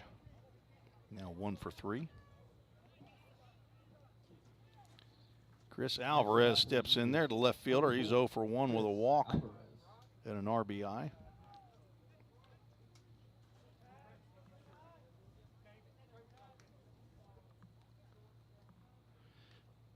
Playing left field today, also can play. Did he play shortstop? I'm sure he's a middle infielder as well. On the roster, it indicates he's an infielder. I want to say he was the starting shortstop when VolState was up in Dyersburg. There's a ground ball that will just hop over the glove of the sliding Curtis Reed. And a base hit for Alvarez. Now 1 for 2. That is the third base hit. All singles for Dyersburg. Case Pettis will step in. Case Pettis.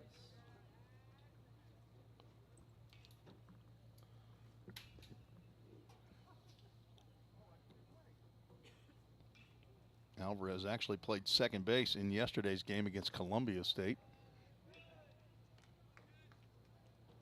Christopher Lugo was in left field.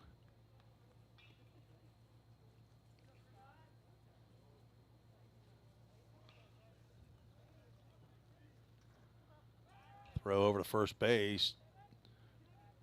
Dug out by Corbin Shaw. No tag applied.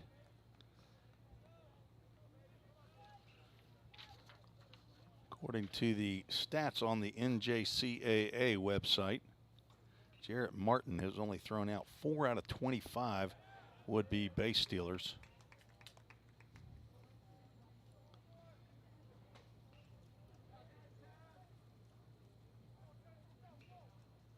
Jackson Bryan's thrown out 3 of 15. Contrast that with Lane Spry for Roan State. I think he's thrown out about 12 or 13 base runners this year. Caleb Hawkins also thrown out over 10, maybe even 11 base runners. Count now 1 ball, 2 strikes on Case Pettis, who has struck out twice. Once looking, once swinging. 2 outs and a runner at first who stays put. Pettis starts to go, and according to first base umpire Dale Rollins, he did not go.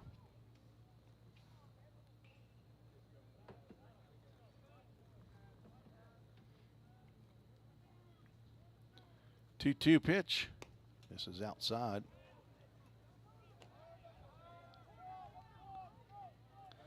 We have a full count. Brought to you by Full Count Ministries. Runner on first. Chris Alvarez will be off with a pitch as Corbin Shaw is playing behind him. First base coach Tyler Brown watching, is swinging a miss. Ball in the dirt.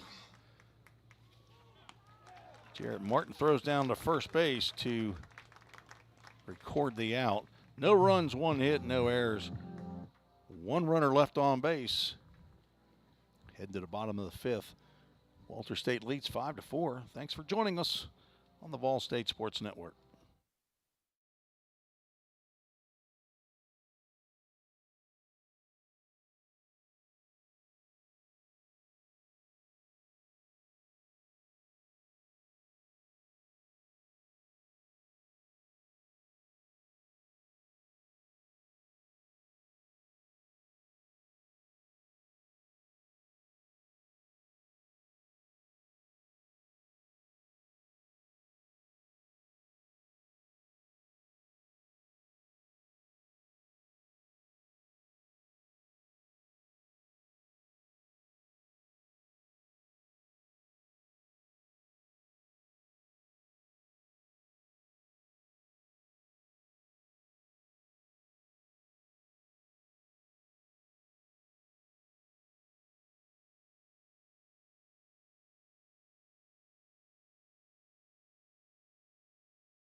Daniel Ortiz, Cruz Newman, and Jarrett Martin scheduled for the Senators here in the bottom of the 5th inning. Kevin Montos Benitez still on the mound. Howdy to Troy Martin, the father of Ty and Cade Martin, who play for the Roan State Raiders, who are still in this tournament. after defeating Columbia State today. First pitch to Ortiz in there for a called strike.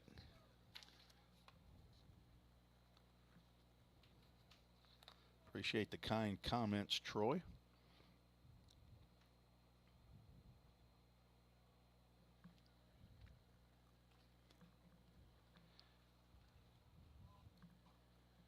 One ball, one strike. Breaking pitch from Matos misses low and outside. Roan State will play the loser of the final game of today.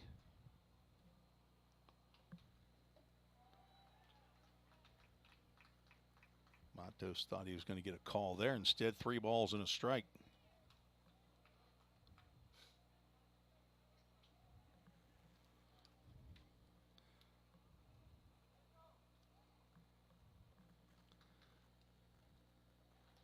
Ball 4 gets by Parker Patterson.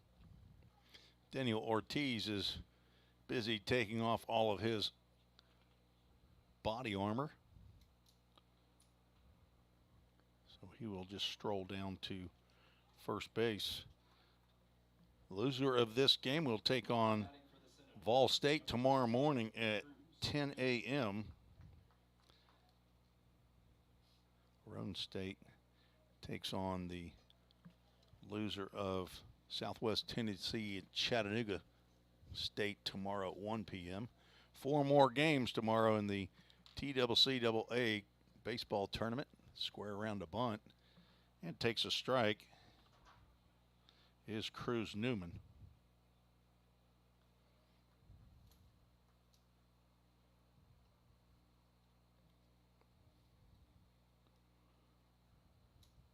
That was the second walk of the game for Kevin Matos.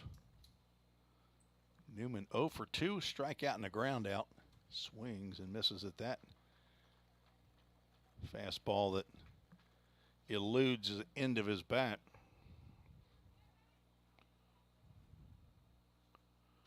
Matos gave up 2 runs in the 4th inning. Only 1 was earned. Tough chance for Case Pettis. Ended up receiving an error. Cruz Newman took a home run cut there and came up empty. 6 strikeout for Matos. Only had 9 1/3 innings coming into today's game, if the stat sheet is to be believed. And I would say that Dyersburg State and Walter State stat sheets are 99% accurate.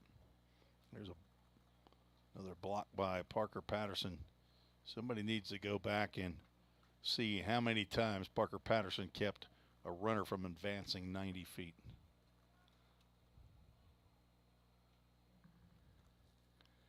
It's got to be a measurable. I don't know that it's a stat that anybody keeps. Maybe in this world of analytics it is there, but huge for a catcher. Confidence boost for a pitcher who wants to throw a ball down in the dirt, to know that your catcher is going to keep it in front of him. Jarrett Martin struck out and has flown out to center field. Bats with a runner at first and 1 out. Pops another one up high into the air into center field. Andy Martine on and will make the catch. Jarrett Martin now 0 for 3.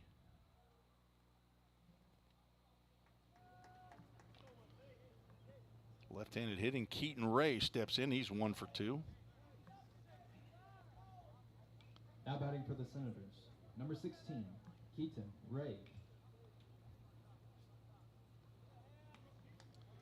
The Lady Pioneers taking on the Cleveland State Lady Cougars in an elimination game. That game hasn't started. It should start shortly. Coming up on 6:15 Central Time. Originally scheduled for 5:30, but the Dyersburg State Motlow State softball game might have gone a little bit over. Dyersburg won that one 6-1.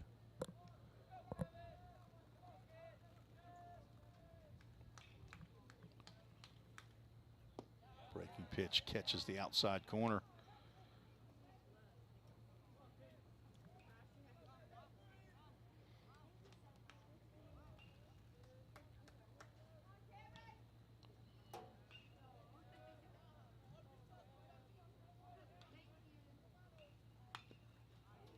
Hard smash down the first base line. That'll get by first base coach Mike Korn, and he will hustle after it. You're a Dyersburg State player in your dugout. Don't even think about going after that ball because Coach Korn is after it. Got to believe he'd race you to it. 1 ball, 2 strikes to the Senators left fielder. Pitch is outside. Nobody covering on the delayed steal. That is I've seen Daniel Ortiz do that on a regular basis. That's, I know it was the second time he tried to do it today. Pitch was fouled off. But he gets a stolen base. Nobody covered. Shortstop, second baseman watching the pitch. Julian Gonzalez was on the second base side. Keaton Ray trying to call timeout. Home plate umpire not granting it. Fouls another one off past the Dyersburg dugout. Ortiz with stolen base number 6 in 9 attempts. 2 steals on the day for the Senators. Corbin Shaw got one.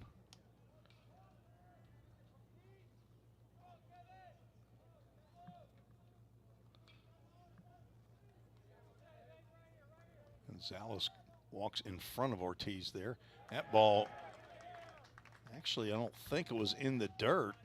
Patterson looked like he was going down to block that one, and it ended up not actually going into the dirt. Have to check that on the replay and see if I can see as to whether or not that's a pass ball or a wild pitch. Yeah, that's going to be a wild pitch. See how the live stats ruled that one. Keaton Ray will take ball 4 on the Full Count Ministries. Full count. Kevin Matos walking off the field, and Chris Judkins talking to head coach Robert White, telling him where that pitch was. 3rd walk. And runners at the corners brought to you by Line to Line. Number 9, Curtis Reed. Offering baseball supplies, netting, padding, screens for baseball fields. 2 outs, runners at the corners. Big lead off of first base by Keaton Ray, but he stays put. As Patterson able to keep that one close by. It got out of his glove, but I'm sure Matos is not easy to catch. He throws hard and balls everywhere. In the dirt, high, outside, inside. There's a bunt by Curtis Reed with the third baseman deep, and that is a bunt single. Nice play by Gustavo Gonzalez. But Curtis Reed with a beautiful drag bunt and an RBI to score Daniel Ortiz. Ray moves down to second base.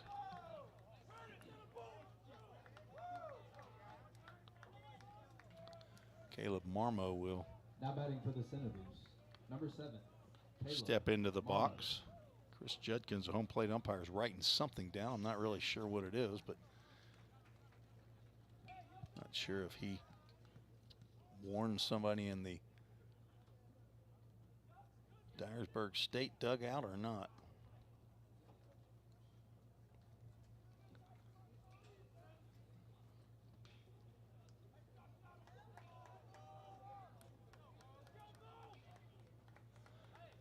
And I look at the replay and I see him holding his hand up over toward the Dyersburg State dugout, and then he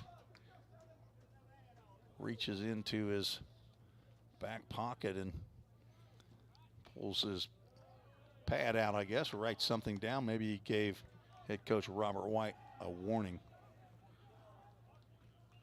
So a bunt single by Curtis Reed now has runners at first and second. This is happening with 2 outs. Walter State now leads 6-4. Marmo singled and walked twice. Looks at a changeup in there for a called strike.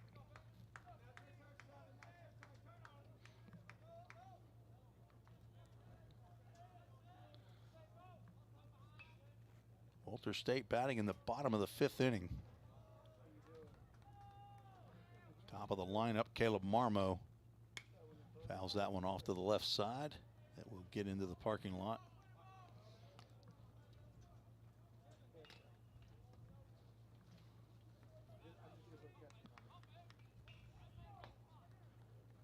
Marmo was 0 in the Roan State game yesterday, 11-1 win. Walked twice, lined out to center field. Ty Martin made a great play to retire Marmo, and then he popped out to the shortstop, so 0 for 2, but did walk twice and scored twice. He will strike out swinging to end the 5th inning. But the Senators just seem to keep pouring it on or adding on when you think they're not going to. 7th strikeout for Matos, but he gives up a run on 1 hit. No errors, 2 runners left on base. We're through 5 innings, and Walter State leads 6-4. Thanks for joining us on the VolState Sports Network.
Tim Reeves back for the top of the 6th inning. Dyersburg State will send 9, 1, and 2 to the plate. Taz Butler still back out on the mound. Somebody's indicating that my microphone volume is down. I've not heard that very often this year. Maybe our audio mixer's getting tired. First pitch popped up and out of play.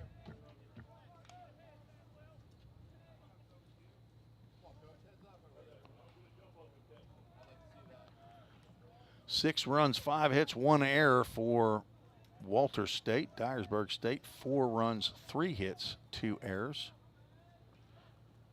Both starting pitchers are out of the game, and that pitch comes dangerously close to Parker Patterson's face. Patterson 0 for 2. Fly out and a strikeout. Batting here in the bottom or top of the 6th inning.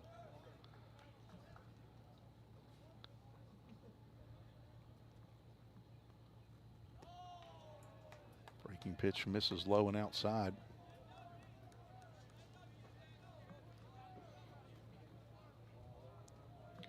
Just over 2 hours old on this ball game. Started at 81 degrees temperature.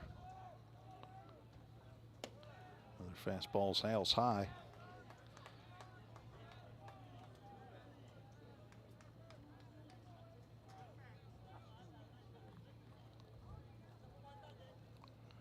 Now down to 78 degrees. Got down into the 60s by the end of game number 4 yesterday. We'll see if that happens again. Probably will, as Parker Patterson will take a walk, or more of a jog down to first base as he gets a base on balls. Now batting for the Eagles. Second walk of the Julian Gonzalez. game for Taz Butler. Not giving up a run.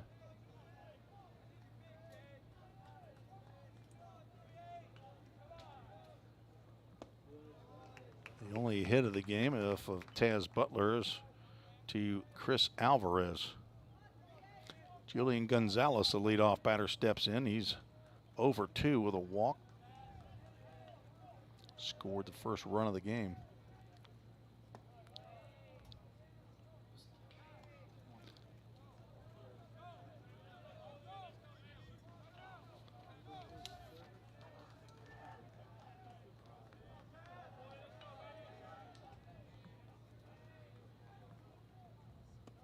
Dyersburg State came in with a team batting average of 267. Walter State comes in with a 357 batting average. Jarrett Martin will come out to talk to Taz Butler, who's now 2 balls and a strike. Another right-hander getting loose in the Walter State bullpen.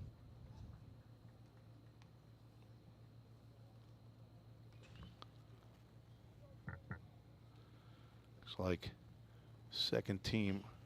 He's second team. All conference relief pitcher Carson Bonaparte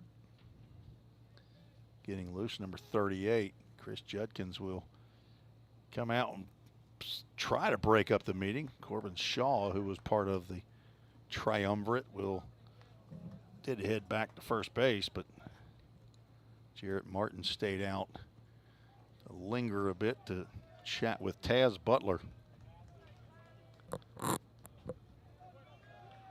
All right, how's the volume on the microphone now? Another pitch at the head of Julian Gonzalez. Parker Patterson had 2 directed that way, and now Gonzalez has been buzzed. 3-1 pitch, no out. There's one right down the can.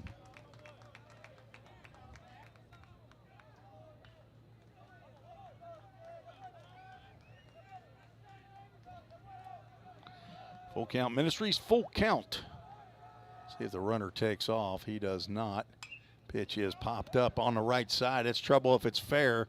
Gonzalez doesn't even run out of the box, so he knew it was foul from the get-go, and it is 2 out of 3 on full count. First pitch, foul balls.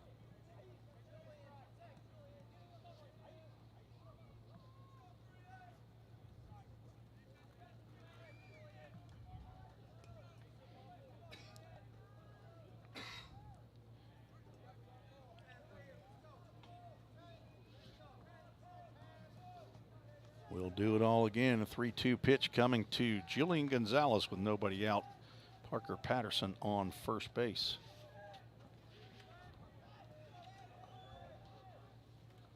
Swing and a miss, and down goes Gonzalez for out number 1. 4th strikeout by Taz Butler. That might be the last batter he faces as head coach Dave Shelton points down to the bullpen. We'll have a Summit Concrete call to the bullpen. We'll take a break. We'll be right back to tell you about the new pitcher when we return on the VolState Sports Network.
Summit Concrete called to the bullpen for the Walter State Senators. Carson Bonaparte, second team all-conference relief pitcher. In relief, the third pitcher for the Senators. 6'1", 210-pound redshirt freshman from Lincoln, Illinois, transfer from Notre Dame. He is in with 1 out and 1 on. Bonaparte on for his 15th appearance of the year, 5-0 record, 2.00 ERA, 2 saves on the year, 27 innings pitched, 10 hits, 7 runs, 6 are earned, 10 walks, 38 strikeouts. It's a strikeout machine. Hitters hitting a minuscule 110. That pitched outside, had a little bit of a sling movement as Andy Martine steps in. The tying run at the plate, net breaking pitch misses down low, I guess.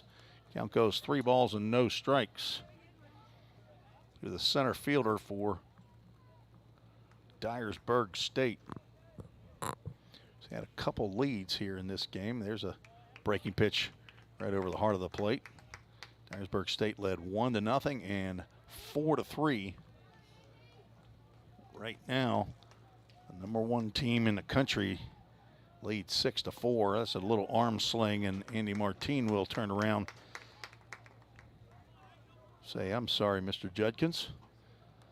Let's have us a full count. Ministries full count. 3-2 pitch.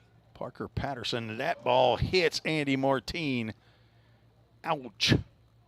Martine will head down to first base with hopefully not any broken bones, but gonna be a bruise. Gonna leave a mark.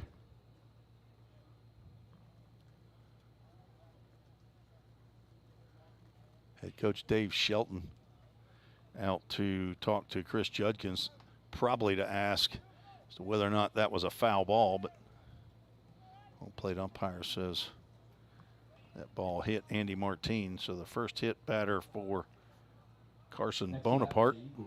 The 4th hit batter by a Senator pitcher today.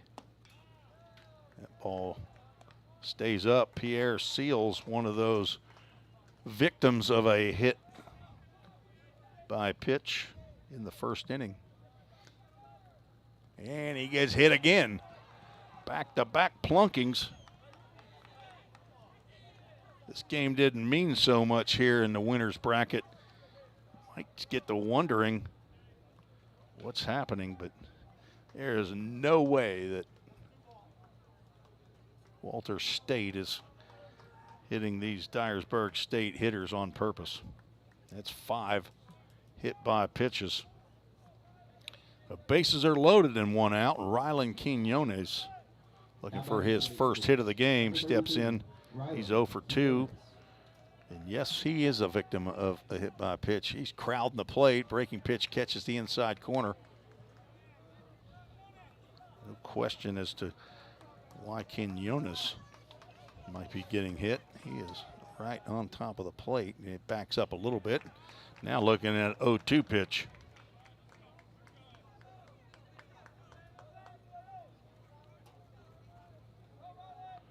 Quinones now has been hit 8 times. Looks at a ball low and inside. Dyersburg State needs something to happen here. Needs a clutch base hit. Is somebody going to deliver? And Quinones cannot. He strikes out. First strikeout for Bonaparte. That's 2 outs in the inning. Still no hits in the inning. Parker Patterson led off with a walk. Julian Gonzalez struck out, and that was the end of the day for Taz Butler. Then Andy Martine and Pierre Seals were plunked by Carson Bonaparte. He struck out Rylan Quinones, and now has Gustavo Gonzalez to contend with. Hit by a pitch, walked, grounded back to the pitcher. First time I've seen Bonaparte throw this year, and not sure how hard he's throwing, but he just has a delivery that appears as though he's slinging the ball. Apparently it's effective. Second team all conference, and there's a slider or cutter. I guess it's a slider on the inside corner. Sharp breaker. 2 balls and a strike. Bases loaded, 2 outs.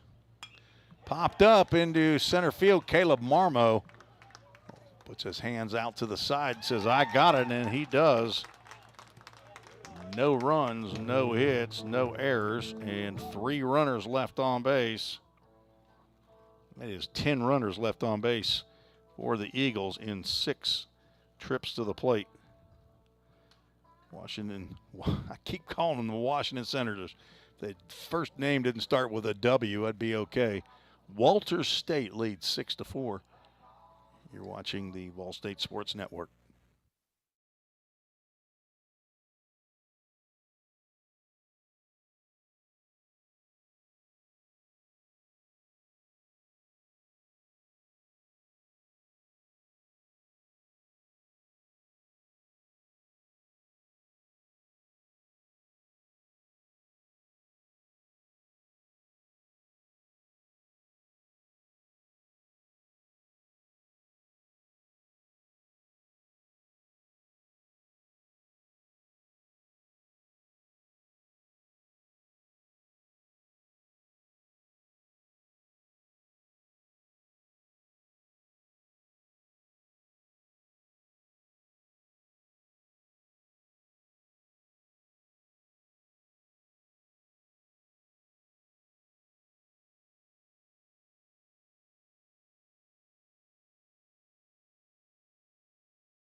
Going to the bottom of the 6th inning. Walters State leads 6-4. A new first baseman for the Dyersburg State Eagles, number 43, Jacob Baller, 6'3" freshman from Poplar Bluff High School in Missouri. First Jersey Mike sub of the game for Dyersburg State. He is taking the place of Rylan Quinones down there at first base. Finishes with an 0 for 3. 1 run scored. Cooper Torres in for the Senators.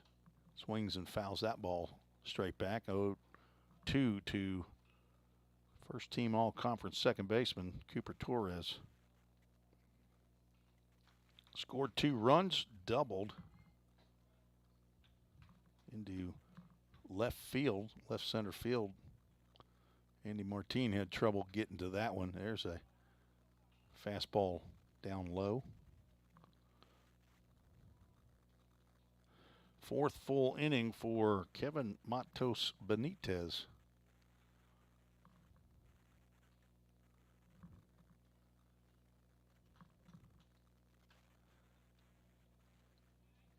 Fastball inside that Torres turns on and fouls down the third base line.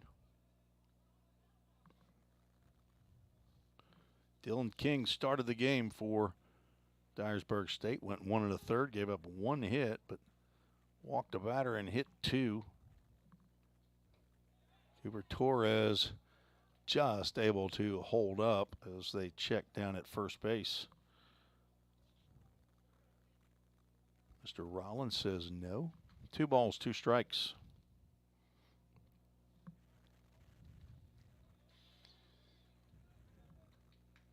Oh, that breaking pitch just froze Cooper Torres. I think he thought it was a little bit high, but Cooper Torres goes down on strikes. The 8th strikeout by Kevin Matos.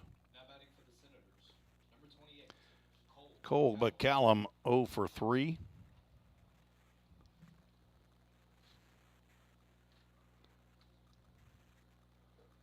Has one hit in the tournament.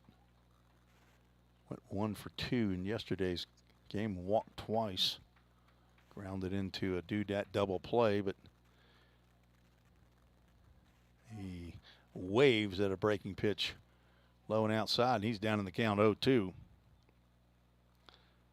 Corbin Shaw on deck.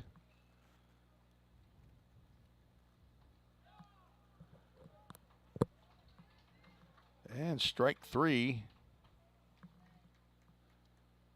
There's McCallum down on strikes. Next to bat for the Senators, number 27, Corbin Shaw. Corbin Shaw 1 for 3. Fastball is high.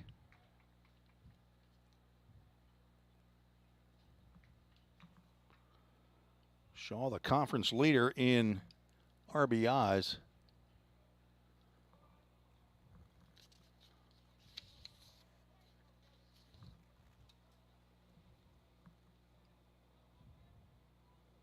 Now has 77 for the year.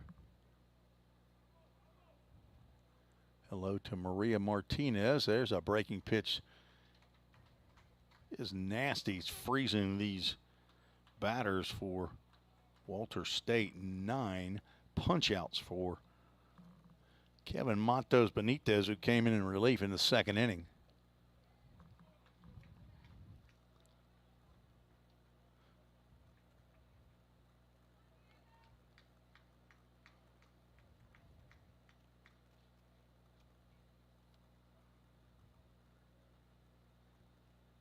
Swing and a miss.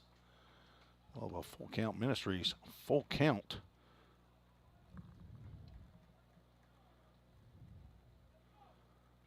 At the beginning, wasn't sure that Kevin Matos was going to be able to stay in this game, and then he has settled down, and he will check down to first base, and that will be a walk to Shaw. The entire right side and maybe half of the left side of the infield was heading into the dugout.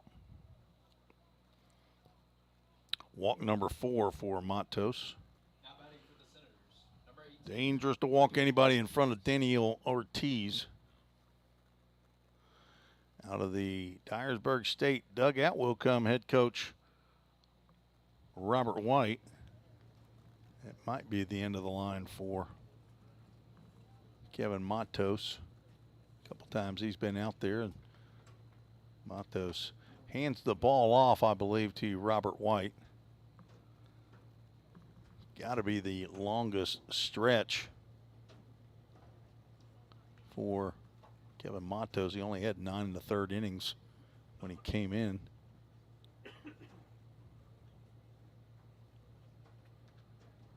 Long discussion. Robert White will, guess he's waiting, and hugs or fist bumps all around. We'll have a Summit Concrete call to the bullpen. Tell you about the new pitcher when we return on the VolState Sports Network.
Summit Concrete call to the bullpen for the Dyersburg State Eagles.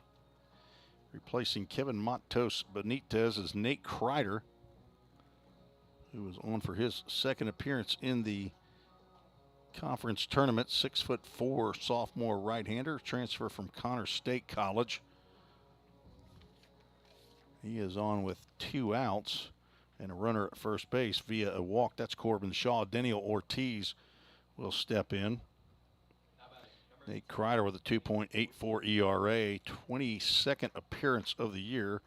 Just now broken the tie with Preston Martinez, who, depending on the score of this game, might get in. 25-plus innings, 20 hits for Nate Kreider. 49 strikeouts in those 25, almost averaging 2 an inning. Gets a breaking pitch in there for a called strike. Opposing batters hitting 204, but not everybody's a Daniel Ortiz. And that's who's at the plate right now. Swing and a miss on may have been a changeup. Ortiz hitting .425. Looking for his first hit of this ball game. 0 for 2. Walked and scored in the 5th inning. Kevin Matos Benitez goes 4 1/3 innings, gives up 4 hits. That pitch wildly high. 3 runs so far and a runner on first base. 4 walks, 9 strikeouts of Senators batters. His last appearance went 5 innings in a 4-2 loss to Chattanooga State at Dyersburg. Runner delayed steal, pitches outside, throw down to second base. Corbin Shaw gets in there for the 3rd stolen base and his 2nd of the game.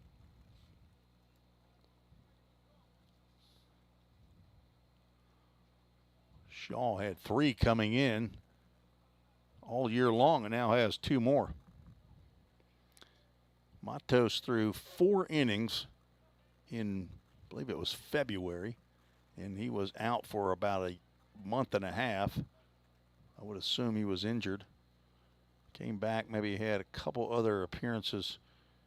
One was no innings as that ball gets by Patterson, and Corbin Shaw's now walked, stole second, and reached third base on a wild pitch from Nate Kreider. Count goes full. Full count Ministries, full count. Kevin Matos Benitez faced 19 batters. Apparently Parker Patterson's dealing with an issue on his left hand. He's been beat up back there.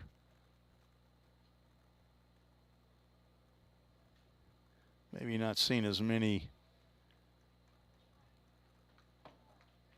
vulcanized rubber pucks at him. Maybe a baseball a little bit softer than a hockey puck, but he's made 15 saves easily. There's another pitch low and inside. Nate Kreider walks Ortiz. Second time Ortiz has had a free pass, and we'll have runners at the corners, brought to you by Line to Line. Thanks to Stephen Dotson and Bill Marbett. Line to Line and GTSF Game Time Sports Fields are attached at the hip, and those crews are here to take care of the field. Had a lot of work in the first couple days with all the rain that we had here in Middle Tennessee, but yesterday and today basically it's just dragging the field and marking it. Big lead, not even holding the runner on. Pitch into Cruz Newman, a called strike. That's going to be defensive indifference in my scorebook. No stolen base to Ortiz. Newman looks at a fastball outside. Count goes 1 ball, 1 strike. Cruz Newman looking for his first hit of the ball game. Had 1 yesterday in the 11-1 win over Roan State. Now 1 for 6 for the tournament. Swing and a miss. Cruz does not get cheated.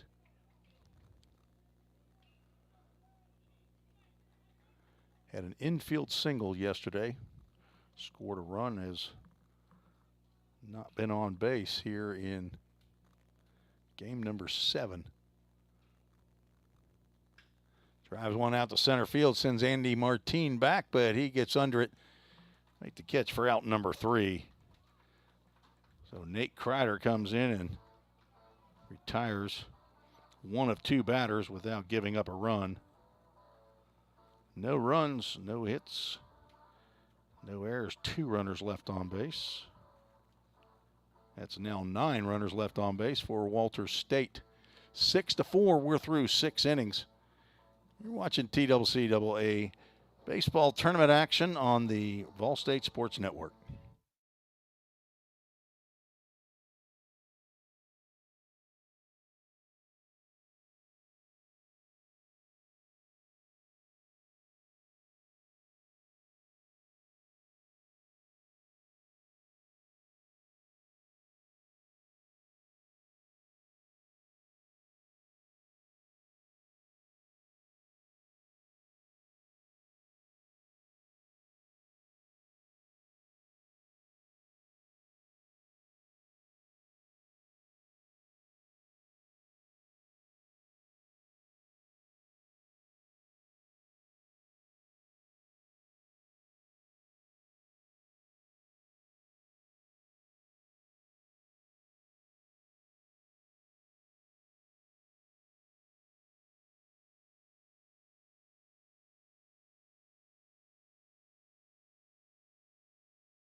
Tim Reese back at VolState.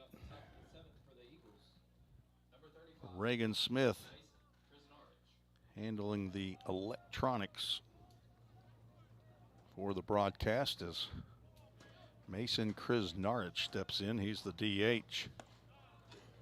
First pitch from Carson Bonaparte misses the strike zone. Krasnarich 1 for 3. Single drove in a run. Just misses outside as that breaking pitch curves around the plate.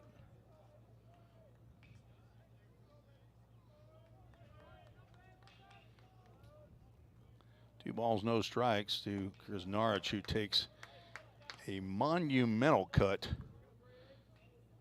Comes up empty.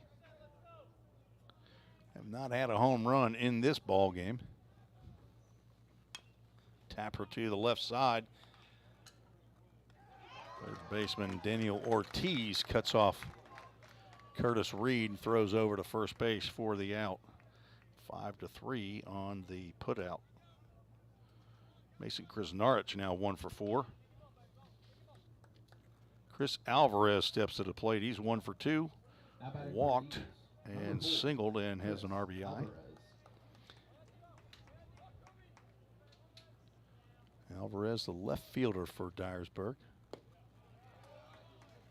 Breaking pitch in there for a called strike. Bonaparte came on in the 6th inning in relief of Taz Butler. The lights are on as that ball is tapped down the first base line, but it will kick into foul territory where Corbin Shaw will pick it up, toss it back to Bonaparte. Taz Butler with 3 innings pitched, gave up 1 hit. No runs, 2 walks, 4 strikeouts. Came on in relief of Braden Matthews.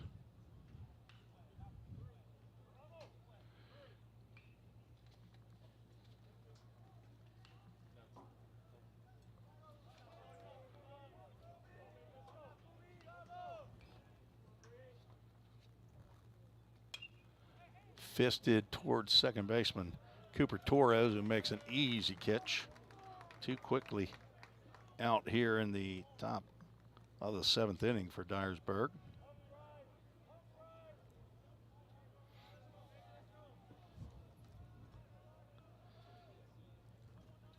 Four more games tomorrow.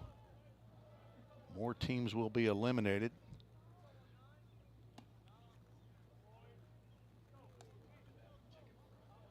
New pinch hitter for Case Pettis, number 19. Jacob Fry.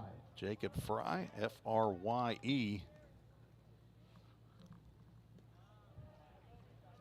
Case Pettis struck out 3 times in his 3 plate appearances.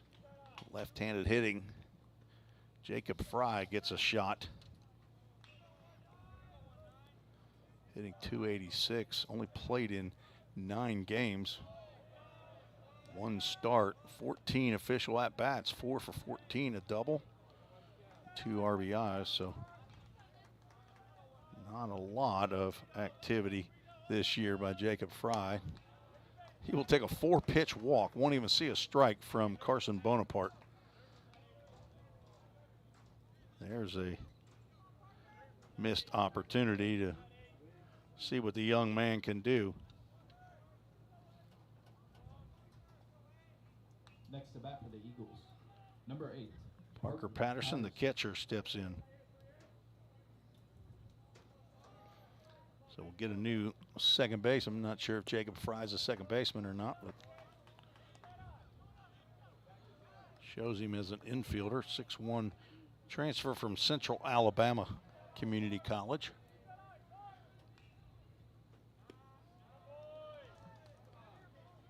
Six straight balls by Carson Bonaparte after he's retired the first 2 batters of this inning.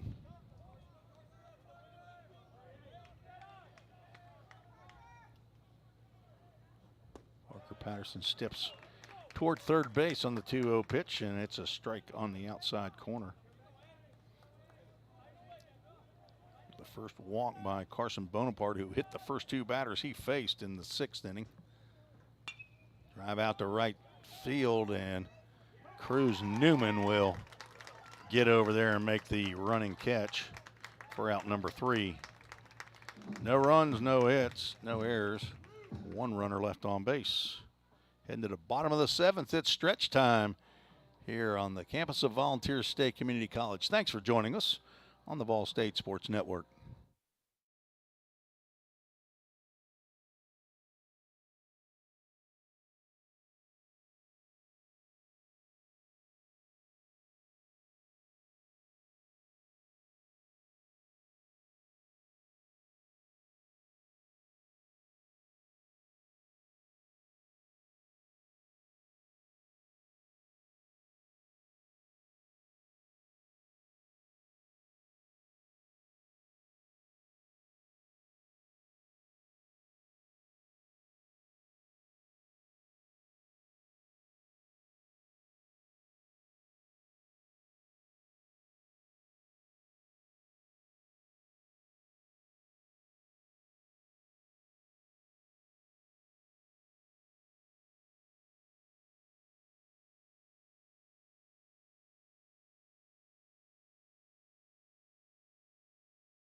Tim Reese along for the ride for the TCCAA 2023 baseball tournament. Bottom of the 7th for the Senators, number 21.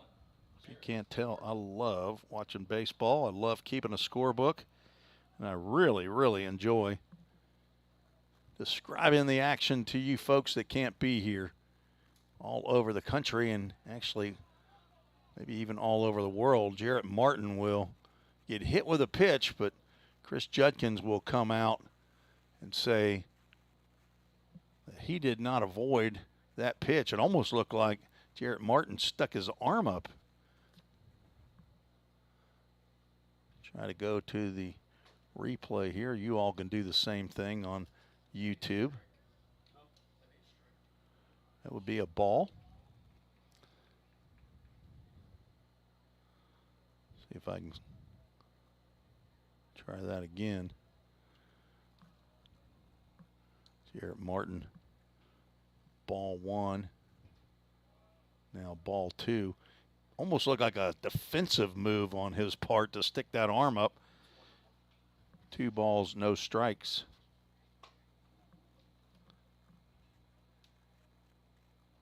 They say it's a foul ball. I don't know. Did you see Chris Judkins put 1 ball, 2? He sure did. 1 ball, 2 strikes. Maybe it is a strike if you stick your arm up there as a penalty. Swing and a miss on a breaking pitch, and down goes Jarrett Martin. First strikeout for Nate Kreider. Prolific Now batting for the Senators. Number 16. strikeout pitcher. Came on and got the last out in the bottom of the 6th. Now facing Keaton Ray, who's 1 for 2. Slider misses down low.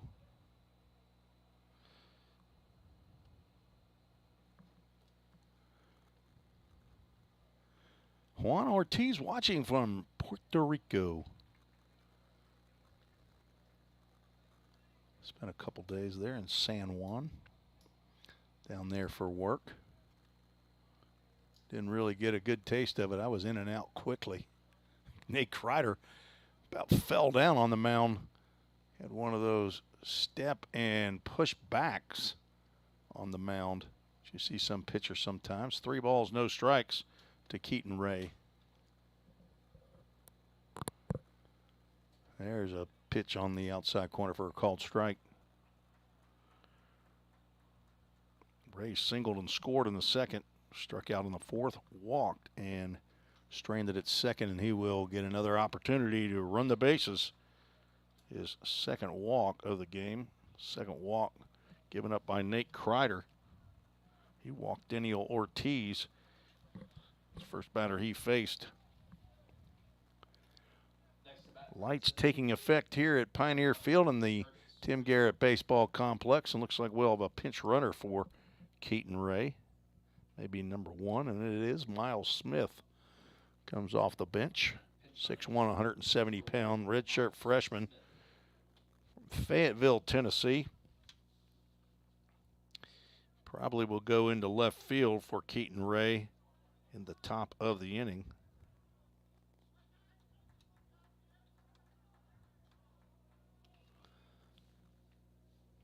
Miles Smith came on for Jarrett Martin in yesterday's game, pinch ran. The bottom of the 5th. Runner goes, pitch outside. Parker Patterson still makes the throw, and Miles Ray gets a stolen base. 4th stolen base of the day. At least in my book, there was a defensive indifference to Daniel Ortiz. Not sure if the live stats gave him a stolen base or not. Juan Ortiz is watching Daniel. Well, he's had a phenomenal year. Breaking pitch catches the inside corner. Curtis Reed now facing a 1 ball, 1 strike count. He is 1 for 2. Had a beautiful drag bunt single with 2 outs in the 5th inning. Drove in Daniel Ortiz for the only run of the 5th. That gave Walters State a 6-4 lead. Kreider looking back at second base, and we've got a time violation kept by third base coach. I think that means ball on the batter.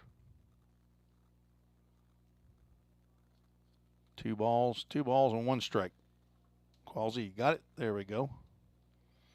Time violation to Nate Kreider, and it adds a ball to the count to the batter. On deck, Caleb Marmo, the leadoff batter.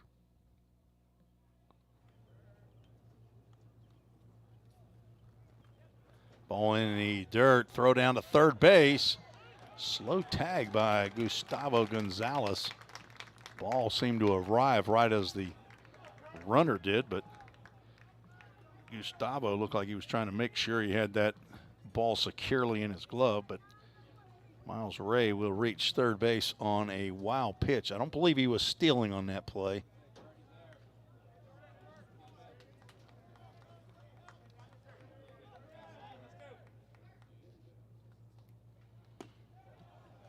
Swing and a miss. We'll have a full count Ministries, full count. 1 out and a runner at third.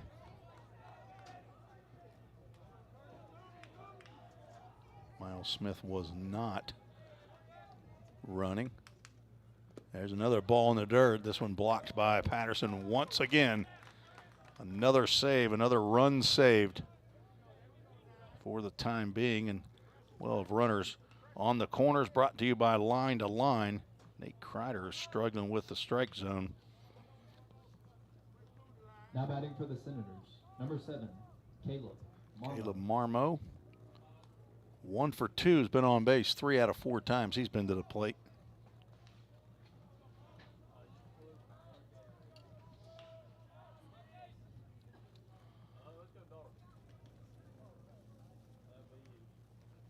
Patterson out to give the signal as to how they're going to defend the first and third. Curtis Reed surely will be taken off. Starts to go, but does not. Pitches outside.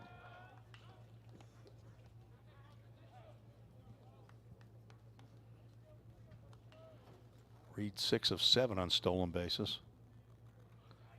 Patterson yet to throw out a base runner here yet, but seems like most of the time these guys are going, the ball is wide to his right or wide to his left or high, or it's not a pitch that typically able to throw somebody out on. Runner stays, and a swing and a miss.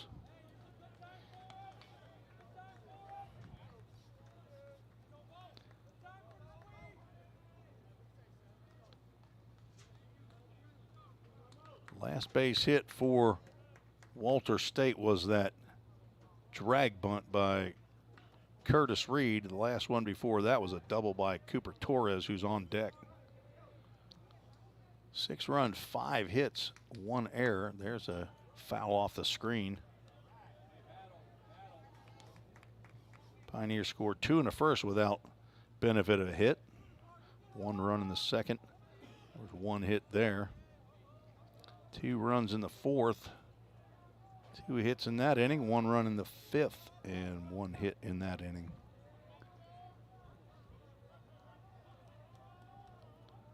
But 7, 8 walks and 2 hit batters, 10 free bases. Nice block again. Another run saved. It's the same run that's being saved here, but Parker Patterson is working hard. Game number 8 of the tournament between Southwest Tennessee and Chattanooga State. Supposed to start at 7:30, but that will not happen. There's a slider misses outside. We'll have a full count. Ministries full count. Executive Director Jacob Oldham is an alumni of Volunteer State, along with Director of Baseball Operations, as we have time for Gustavo Gonzalez to do a shoe repair, a couple shoe lace repairs down at third base. We are set to go. Josh Carman, who's an assistant coach at Trevecca, is the Director of Baseball Operations, also the head coach of the Full Count Rhythm Woodbat League. College League runner goes, and the pitch is outside. The 3rd walk of the inning, so everybody who's on base is on via a free pass by Nate Kreider. That brings to the plate Cooper Torres. Next to bat for the Senators, number 15, Cooper The Torres. right-hander getting loose, and out of the dugout comes Robert White. So I would assume that Nate Kreider's evening is done.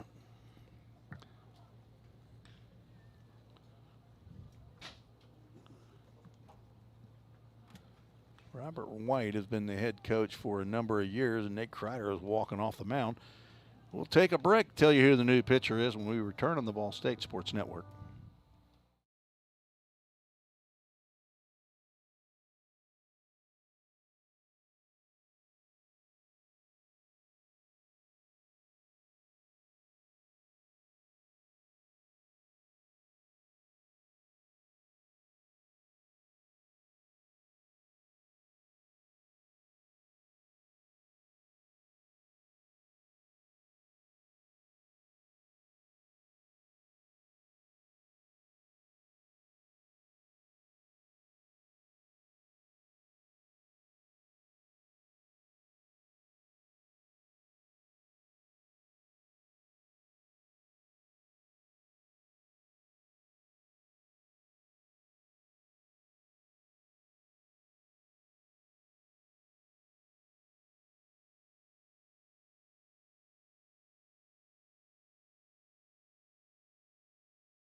Summit Concrete call to the bullpen for Dyersburg State, the third relief pitcher of the day. And this is the first team all-conference relief pitcher, Preston Martinez, on in relief of Nate Kreider. Martinez, 6'1" right-hander, sophomore from Johnson High School out of Texas. He is on in relief with the bases loaded and 1 out here in the bottom of the 7th inning. Preston Martinez, a 1.74 ERA, and he now has 22 appearances to tie Nate Kreider. 2-2 record, 20 innings plus 14 hits, 5 runs, 4 earned, 14 walks, 30 strikeouts. Batters hitting 182 off of Preston Martinez. This is Cooper Torres, who's 1 for 3 with a double and a run scored after being hit by a pitch, and that is what I would call a slurve, a nice little sidearm slider that freezes Torres. He struck out looking twice today. Victim of Kevin Matos Benitez. Another slinging fastball there.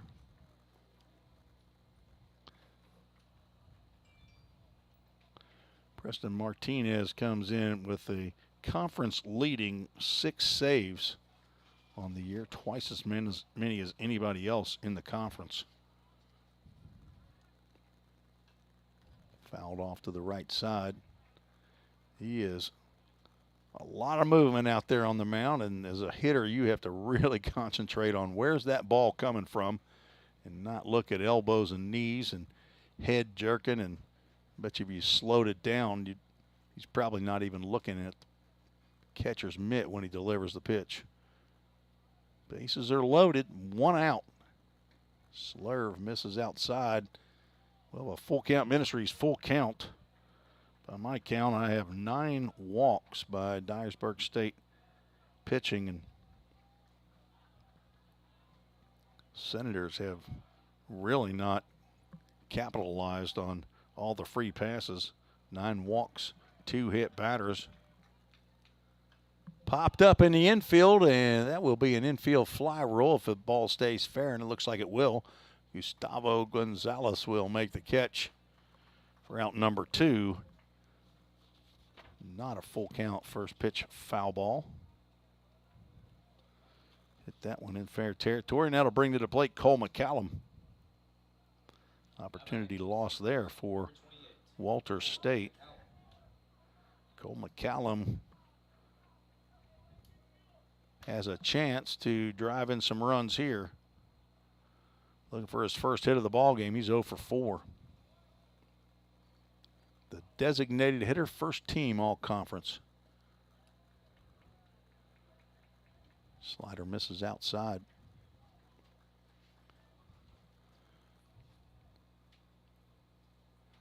Somebody rooting for Preston. Thanks for the chat on the VolState YouTube network. Bounced over the Eagles dugout to the right side. McCallum just a bit behind on that one. Corbin Shaw on deck, hoping to get an at-bat here in the 7th. Preston Martinez rather just face him to lead off the 8th. Swing and a miss.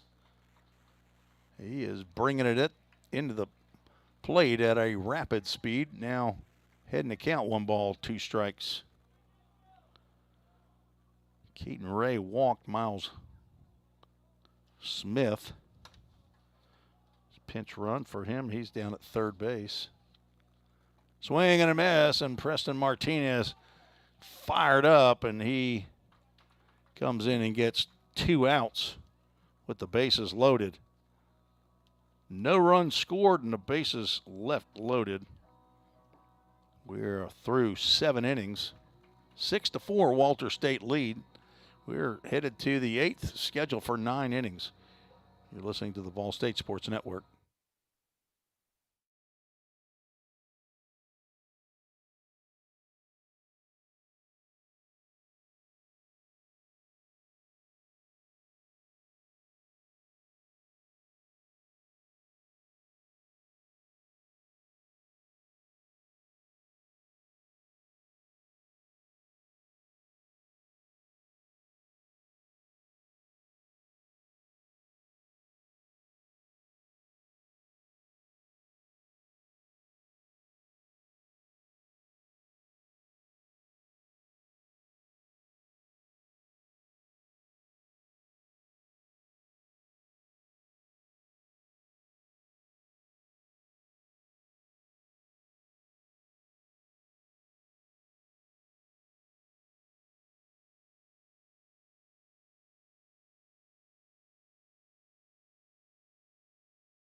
Tim Reese and Reagan Smith back in the Pioneer Field in the Tim Garrett Baseball Complex in Gallatin, Tennessee, on the campus of Volunteer State Community College. Apparently, ball got away from the fielders, maybe got out into center field this time of the day. The grass getting a little bit wet. Chris Judkins, the home plate umpire, went out to check to see if the baseball was okay. Julian Gonzalez steps in for Dyersburg State. They need 2 runs to tie this ball game up.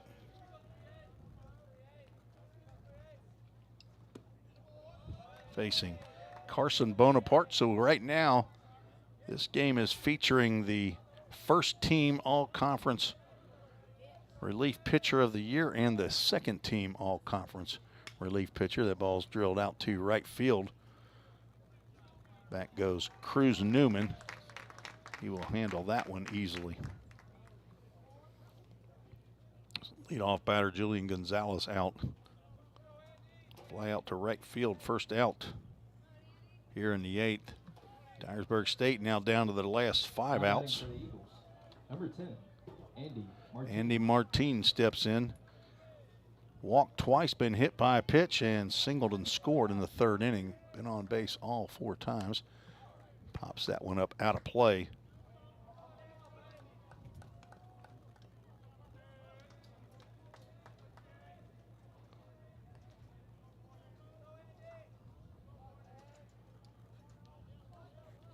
Martin asked for time. Not sure if he's feeling rushed by Carson Bonaparte or not. There's a slider in there at the knees. Nice pitch by the right-hander. On deck, Pierre Seals.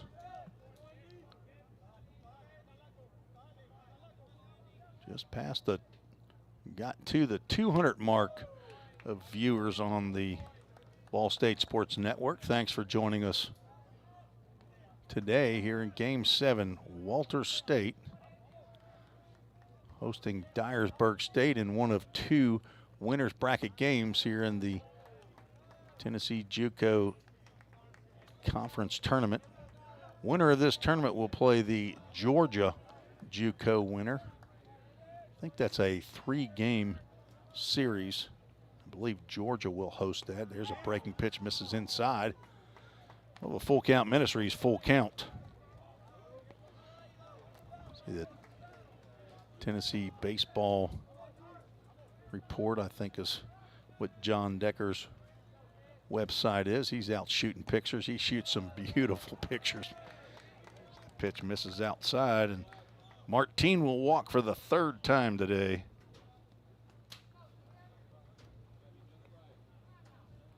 Second walk by Bonaparte. Next to bat for the Eagles, number 5. That's 8 free passes via the walk to go right along with 3 hit batters. So that's 11 free passes given up by Walter State. There's a slider on the inside corner called strike. Pierre Seals, 6 foot, sophomore from Houston High School down near Memphis, Tennessee.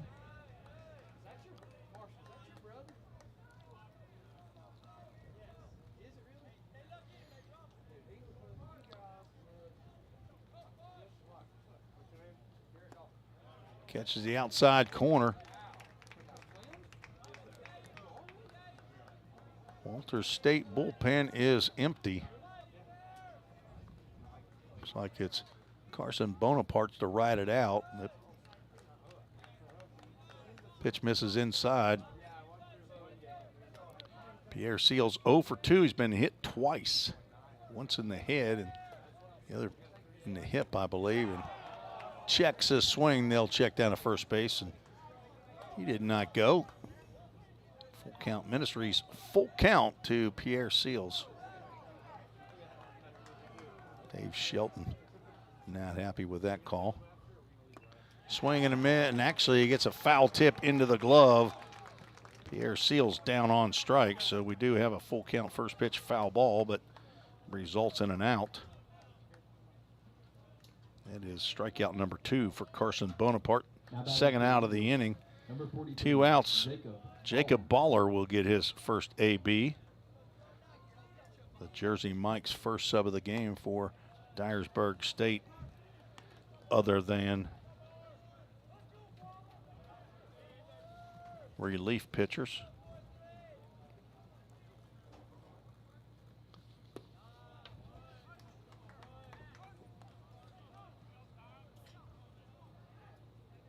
Baller only has 24 official at-bats.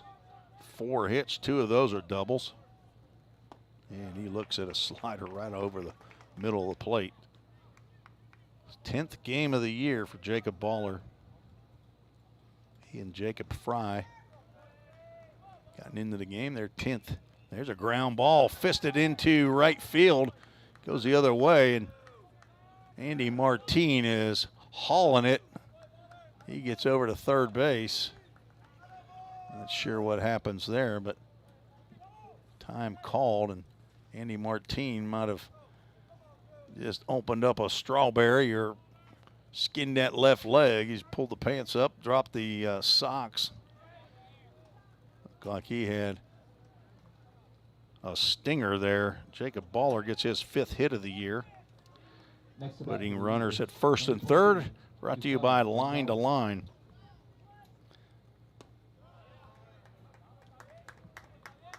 Gustavo Gonzalez steps in. Hitless in 4 trips. Hit by a pitch and walked and scored. Rounds one over the head of head coach Robert White down at third base. Assistant coach Tyler Brown down at first. Rylan Quinones finished the game 0 for 3, scored a run. Swing and a miss. Down goes Gustavo Gonzalez. Slams the helmet down after tossing the bat. Strikeout number 3 and out number 3. And Gustavo Gonzalez is not happy. Had an opportunity to at least knock in 1 run, but not able to do it. No runs, 1 hit. No errors, 2 runners left on base. Head to the bottom of the 8th. Dyersburg State will only have 1 more opportunity. They have to hold Walter State. Try to score 2 in the top of the 9th, at least to stay in this ball game. Thanks for joining us on the VolState Sports Network.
Four, 5, and 6 scheduled for the Senators. Number 27, Corbin Shaw.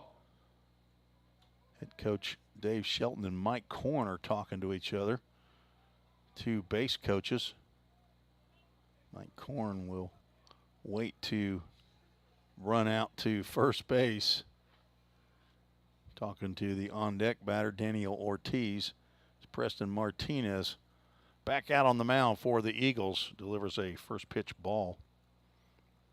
Came on in relief of Nate Kreider, who went 2/3 of an inning. Walked 4 batters, struck out 1. Did not give a hit or a run. Preston Martinez shut the door with bases loaded and 1 out when he came in the bottom of the 7th. Induced a pop out and then struck out the number 3 hole hitter, Cole McCallum. There's a 2-0 pitch in there for a called strike.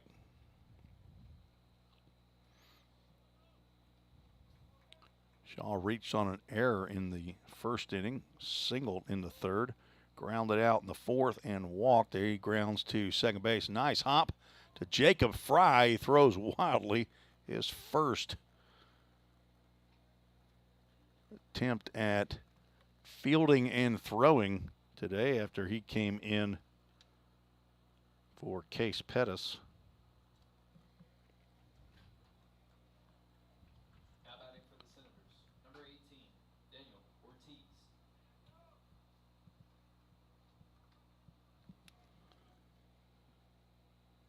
Daniel Ortiz walked twice, struck out, and reached on a fielder's choice. Probably not a lot of games that he's gone hitless this year.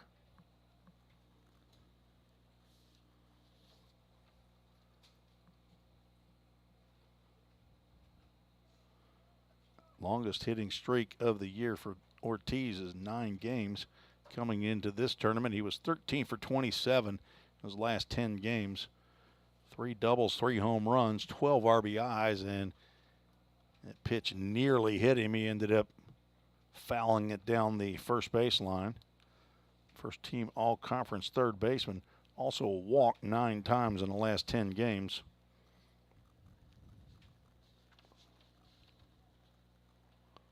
Walked once yesterday and has walked twice today. He'll draw some base on balls.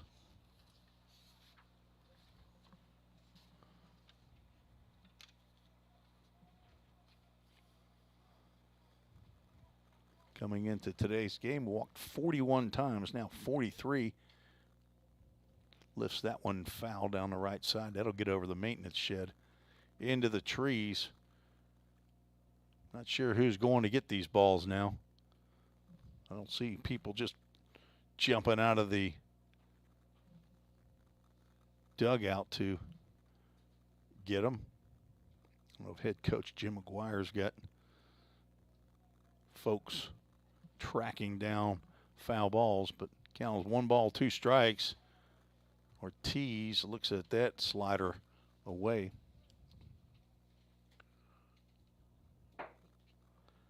.307 walks that VolState has drawn prior to this game. They have 9 to add to that total. Couple wild tosses here by Preston Martinez in this at-bat. Brings us to a full count. Ministries, full count. At 80, now 2 hit by pitches and swing and a miss. Preston Martinez comes back to get Ortiz. Now 2 outs in the bottom of the 8th. Second strikeout for Martinez. Cruz Newman steps to the plate. Next to bat for the Senators, number 22, Cruz Newman. 0 for 4. Only 5 hits for the Senators. And that's popped up into left field. Chris Alvarez will come over to make the catch. A 1-2-3 inning. And we'll head to the 9th. Dyersburg State needs 2. I don't know what's going on. Cruz Newman and Mike Korn down there at first base having a discussion with first base coach Dale Rollins for some reason. We'll go to the top of the 9th. Walter State leads 6-4 on the VolState Sports Network.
Top of the ninth we go, and we'll start off with an umpire meeting. Don't think that has anything to do with dinner plans after game 2s. These guys are going to be coming right back out here for the Southwest Tennessee Chat State ball game. Going to check something with Carson Bonaparte's hat or his glove, or not sure what's happening here. I don't know if this has been asked for by the coaching staff of Dyersburg State or what's going on, but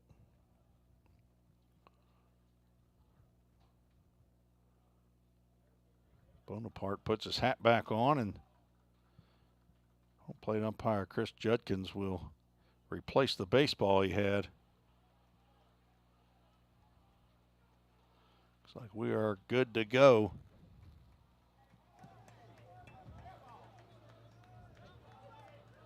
See what happens with that. But for the Eagles, number 35, Mason Krasnarich. Dyersburg State down to their last 3 outs here. Krasnarich sees the first pitch inside.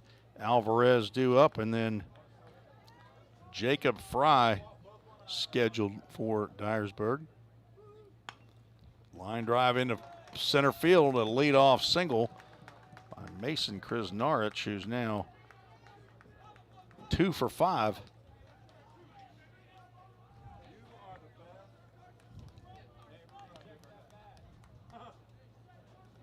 Now batting for the Eagles, number 4, Chris Alvarez.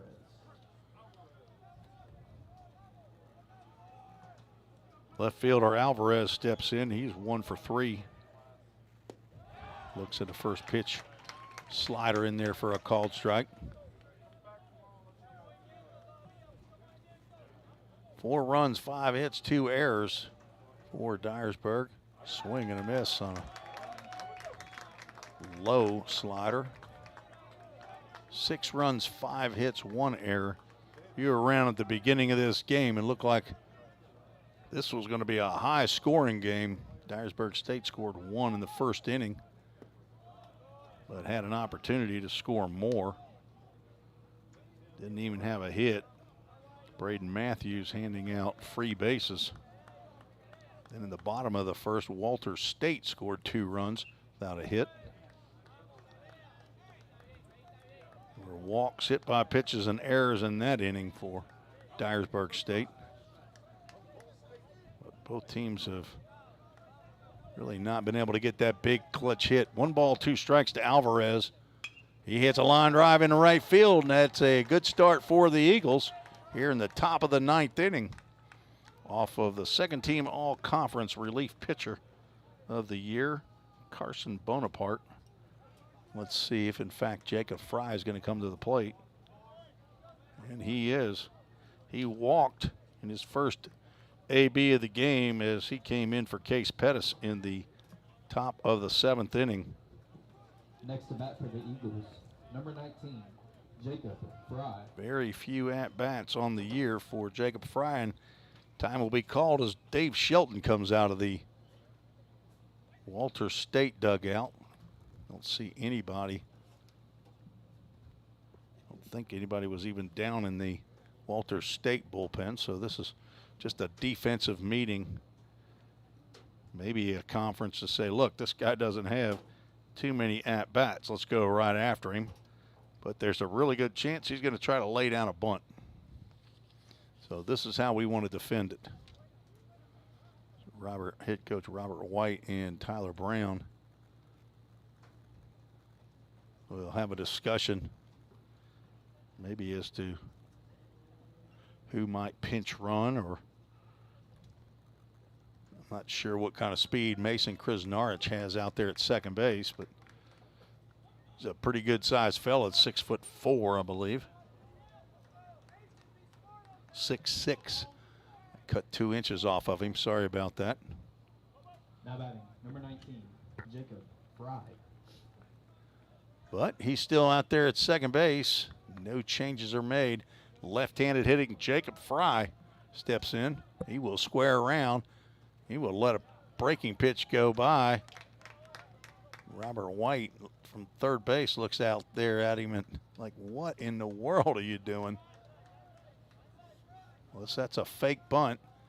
I can't believe you'd call a fake bunt here, but no outs, 2 on. 2 base hits off of Carson Bonaparte.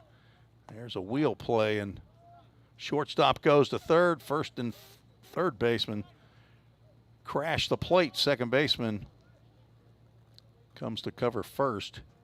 The pitch misses outside. Krasnarich a single to center, and Alvarez a single to right. Dyersburg State threatening, square around the bunt. Natton's lay down, back to Carson Bonaparte. His only play is to first base. Throws it a little bit inside, but Corbin Shaw able to make the catch and get out of the way of the speedy Jacob Fry's sac bunt for him, and both runners move up. But Dyersburg State has had runners at second and third with 1 out before. We'll have a pinch hitter. Gunnar McGrann. Not sure how you say that. M-A-G-R-A-N-N. I'm going to go with Gunnar McGrann. Transfer from Golden West College. Next to bat for the Eagles, number 24, Gunnar McGrann. He will pinch hit for Parker Patterson, who's 0 for 3. Hitting from the left side.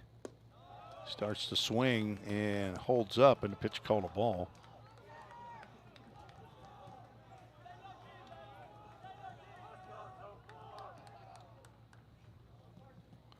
The pitch right down the can. Taken by Gunnar McGrann. Hitting .273. 18 hits, 5 doubles, 1 triple. 10 RBIs. This is his 37th game. He is a awkward swing on that pitch that was going away from him as that got to the plate. 1 ball, 2 strikes. Bonaparte looking for a strikeout here. He does not get it there as a pitch in the dirt blocked by Jarrett Martin. That saved a run. Tying run on at second base. The Eagles looking for the equalizer here in the top of the 9th inning.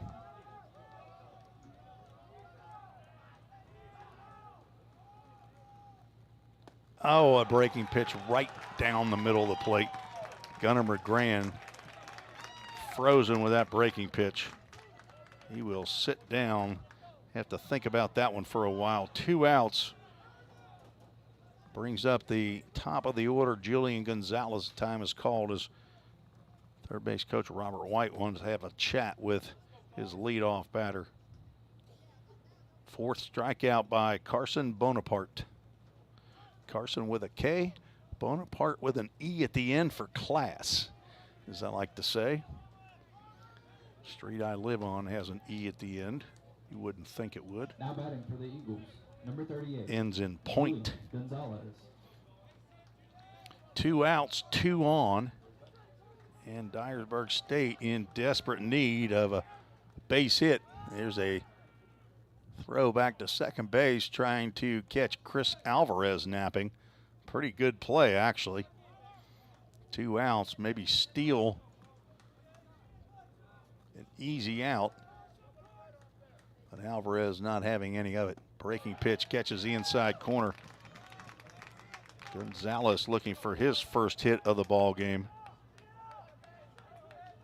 The only batter, actually, Chris Alvarez and Mason Krasnarich have 2 hits apiece. And Gonzalez now down to, he's got 2 strikes, right? Just inside. Dave Shelton came out of the dugout. Can't believe Chris Judkins did not ring him up on that one. 1 ball, 2 strikes to Julian Gonzalez. Drive out to right field, but Cruz Newman will get over and make the catch and end the ball game. Carson Bonaparte gets it done.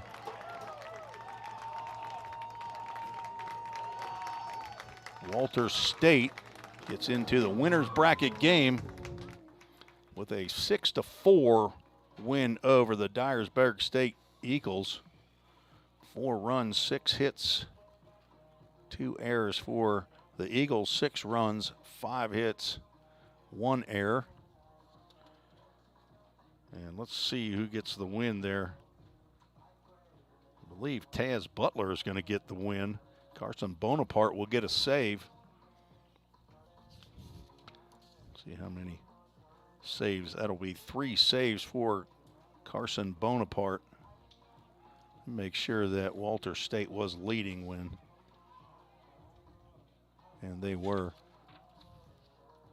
So Taz Butler will get his 2nd win of the year. Losing pitcher, I believe, is going to be, see if Dylan King will take the loss for Dyersburg State.